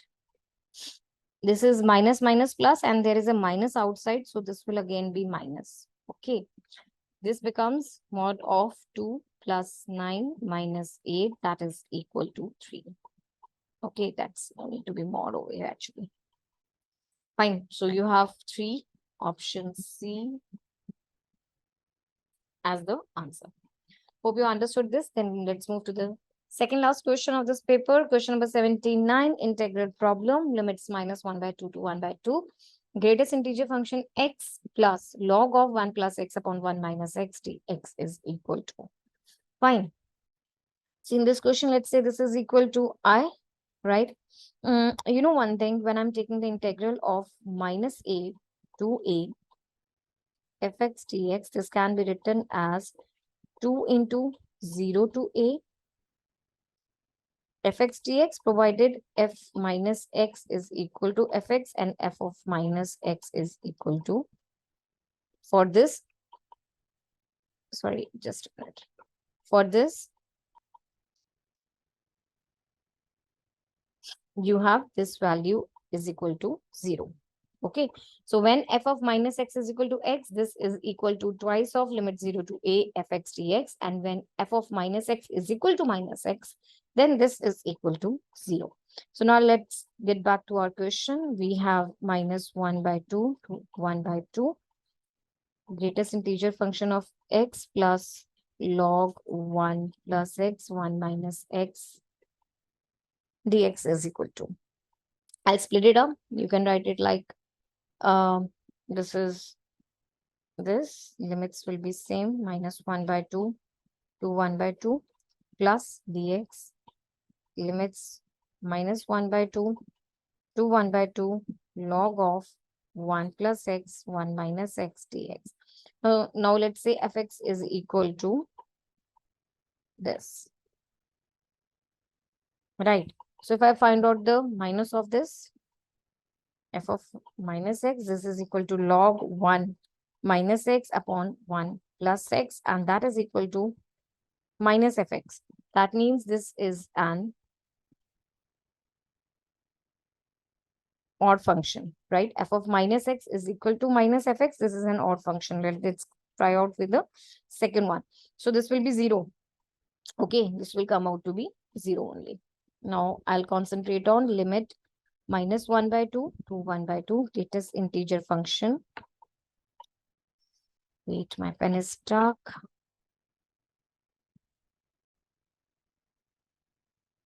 Dx plus 0. This further is equal to -1/2 to 0. This plus 0 to 1/2. This, right? So -1/2 to 0, that is equal to -1 dx plus 0 to 1/2. See, when I'm taking the value from -1/2, if I'm taking this -1/2, this is equal to -1. And for this is equal to 0 itself, right? So this is equal to 0 into dx. This is equal to minus x -1/2 to 0 plus 0, or that is equal to minus of 0 minus plus this. So this is -1/2. So the answer to the question is -1/2. That is option C. Hope you got that. So with that, let's move to the last question of this paper. Question number 80. The solution of the differential equation d square y upon dx squared plus y is equal to 0 is. Fine. You are given this is a differential equation. Let's write it down. Okay, I'll start from here only. Now, solution is a function of x which satisfy the given. A solution is a function of x which satisfies given differential equation. Right. So if I check out with option A, that is y is equal to 3 sine x plus 4 cos x. Let's find the first derivative with respect to x. You have here 3 cos x minus 4 sine x. Second derivative, because I need the second derivative for this equation. So the second derivative is equal to minus 3 sine x minus 4 cos x, which is nothing but equal to minus y. So that means d square y upon dx square plus y is equal to 0. This equation is being satisfied. Therefore, we got bingo. We got the first option itself to be the correct one. We don't need to solve the other options because we don't have so much of time in the paper. So, okay, students, that's all for this paper. Hope you have understood the questions well. If you have any problem, you can rewind the video and watch it again. So, students, I hope this paper was helpful to you, and do visit our website www.examsnet.com to explore further such papers. You can also download our app. The link is available in the description box. So, very best of luck for your exams. Keep shining, keep rising high. Bye.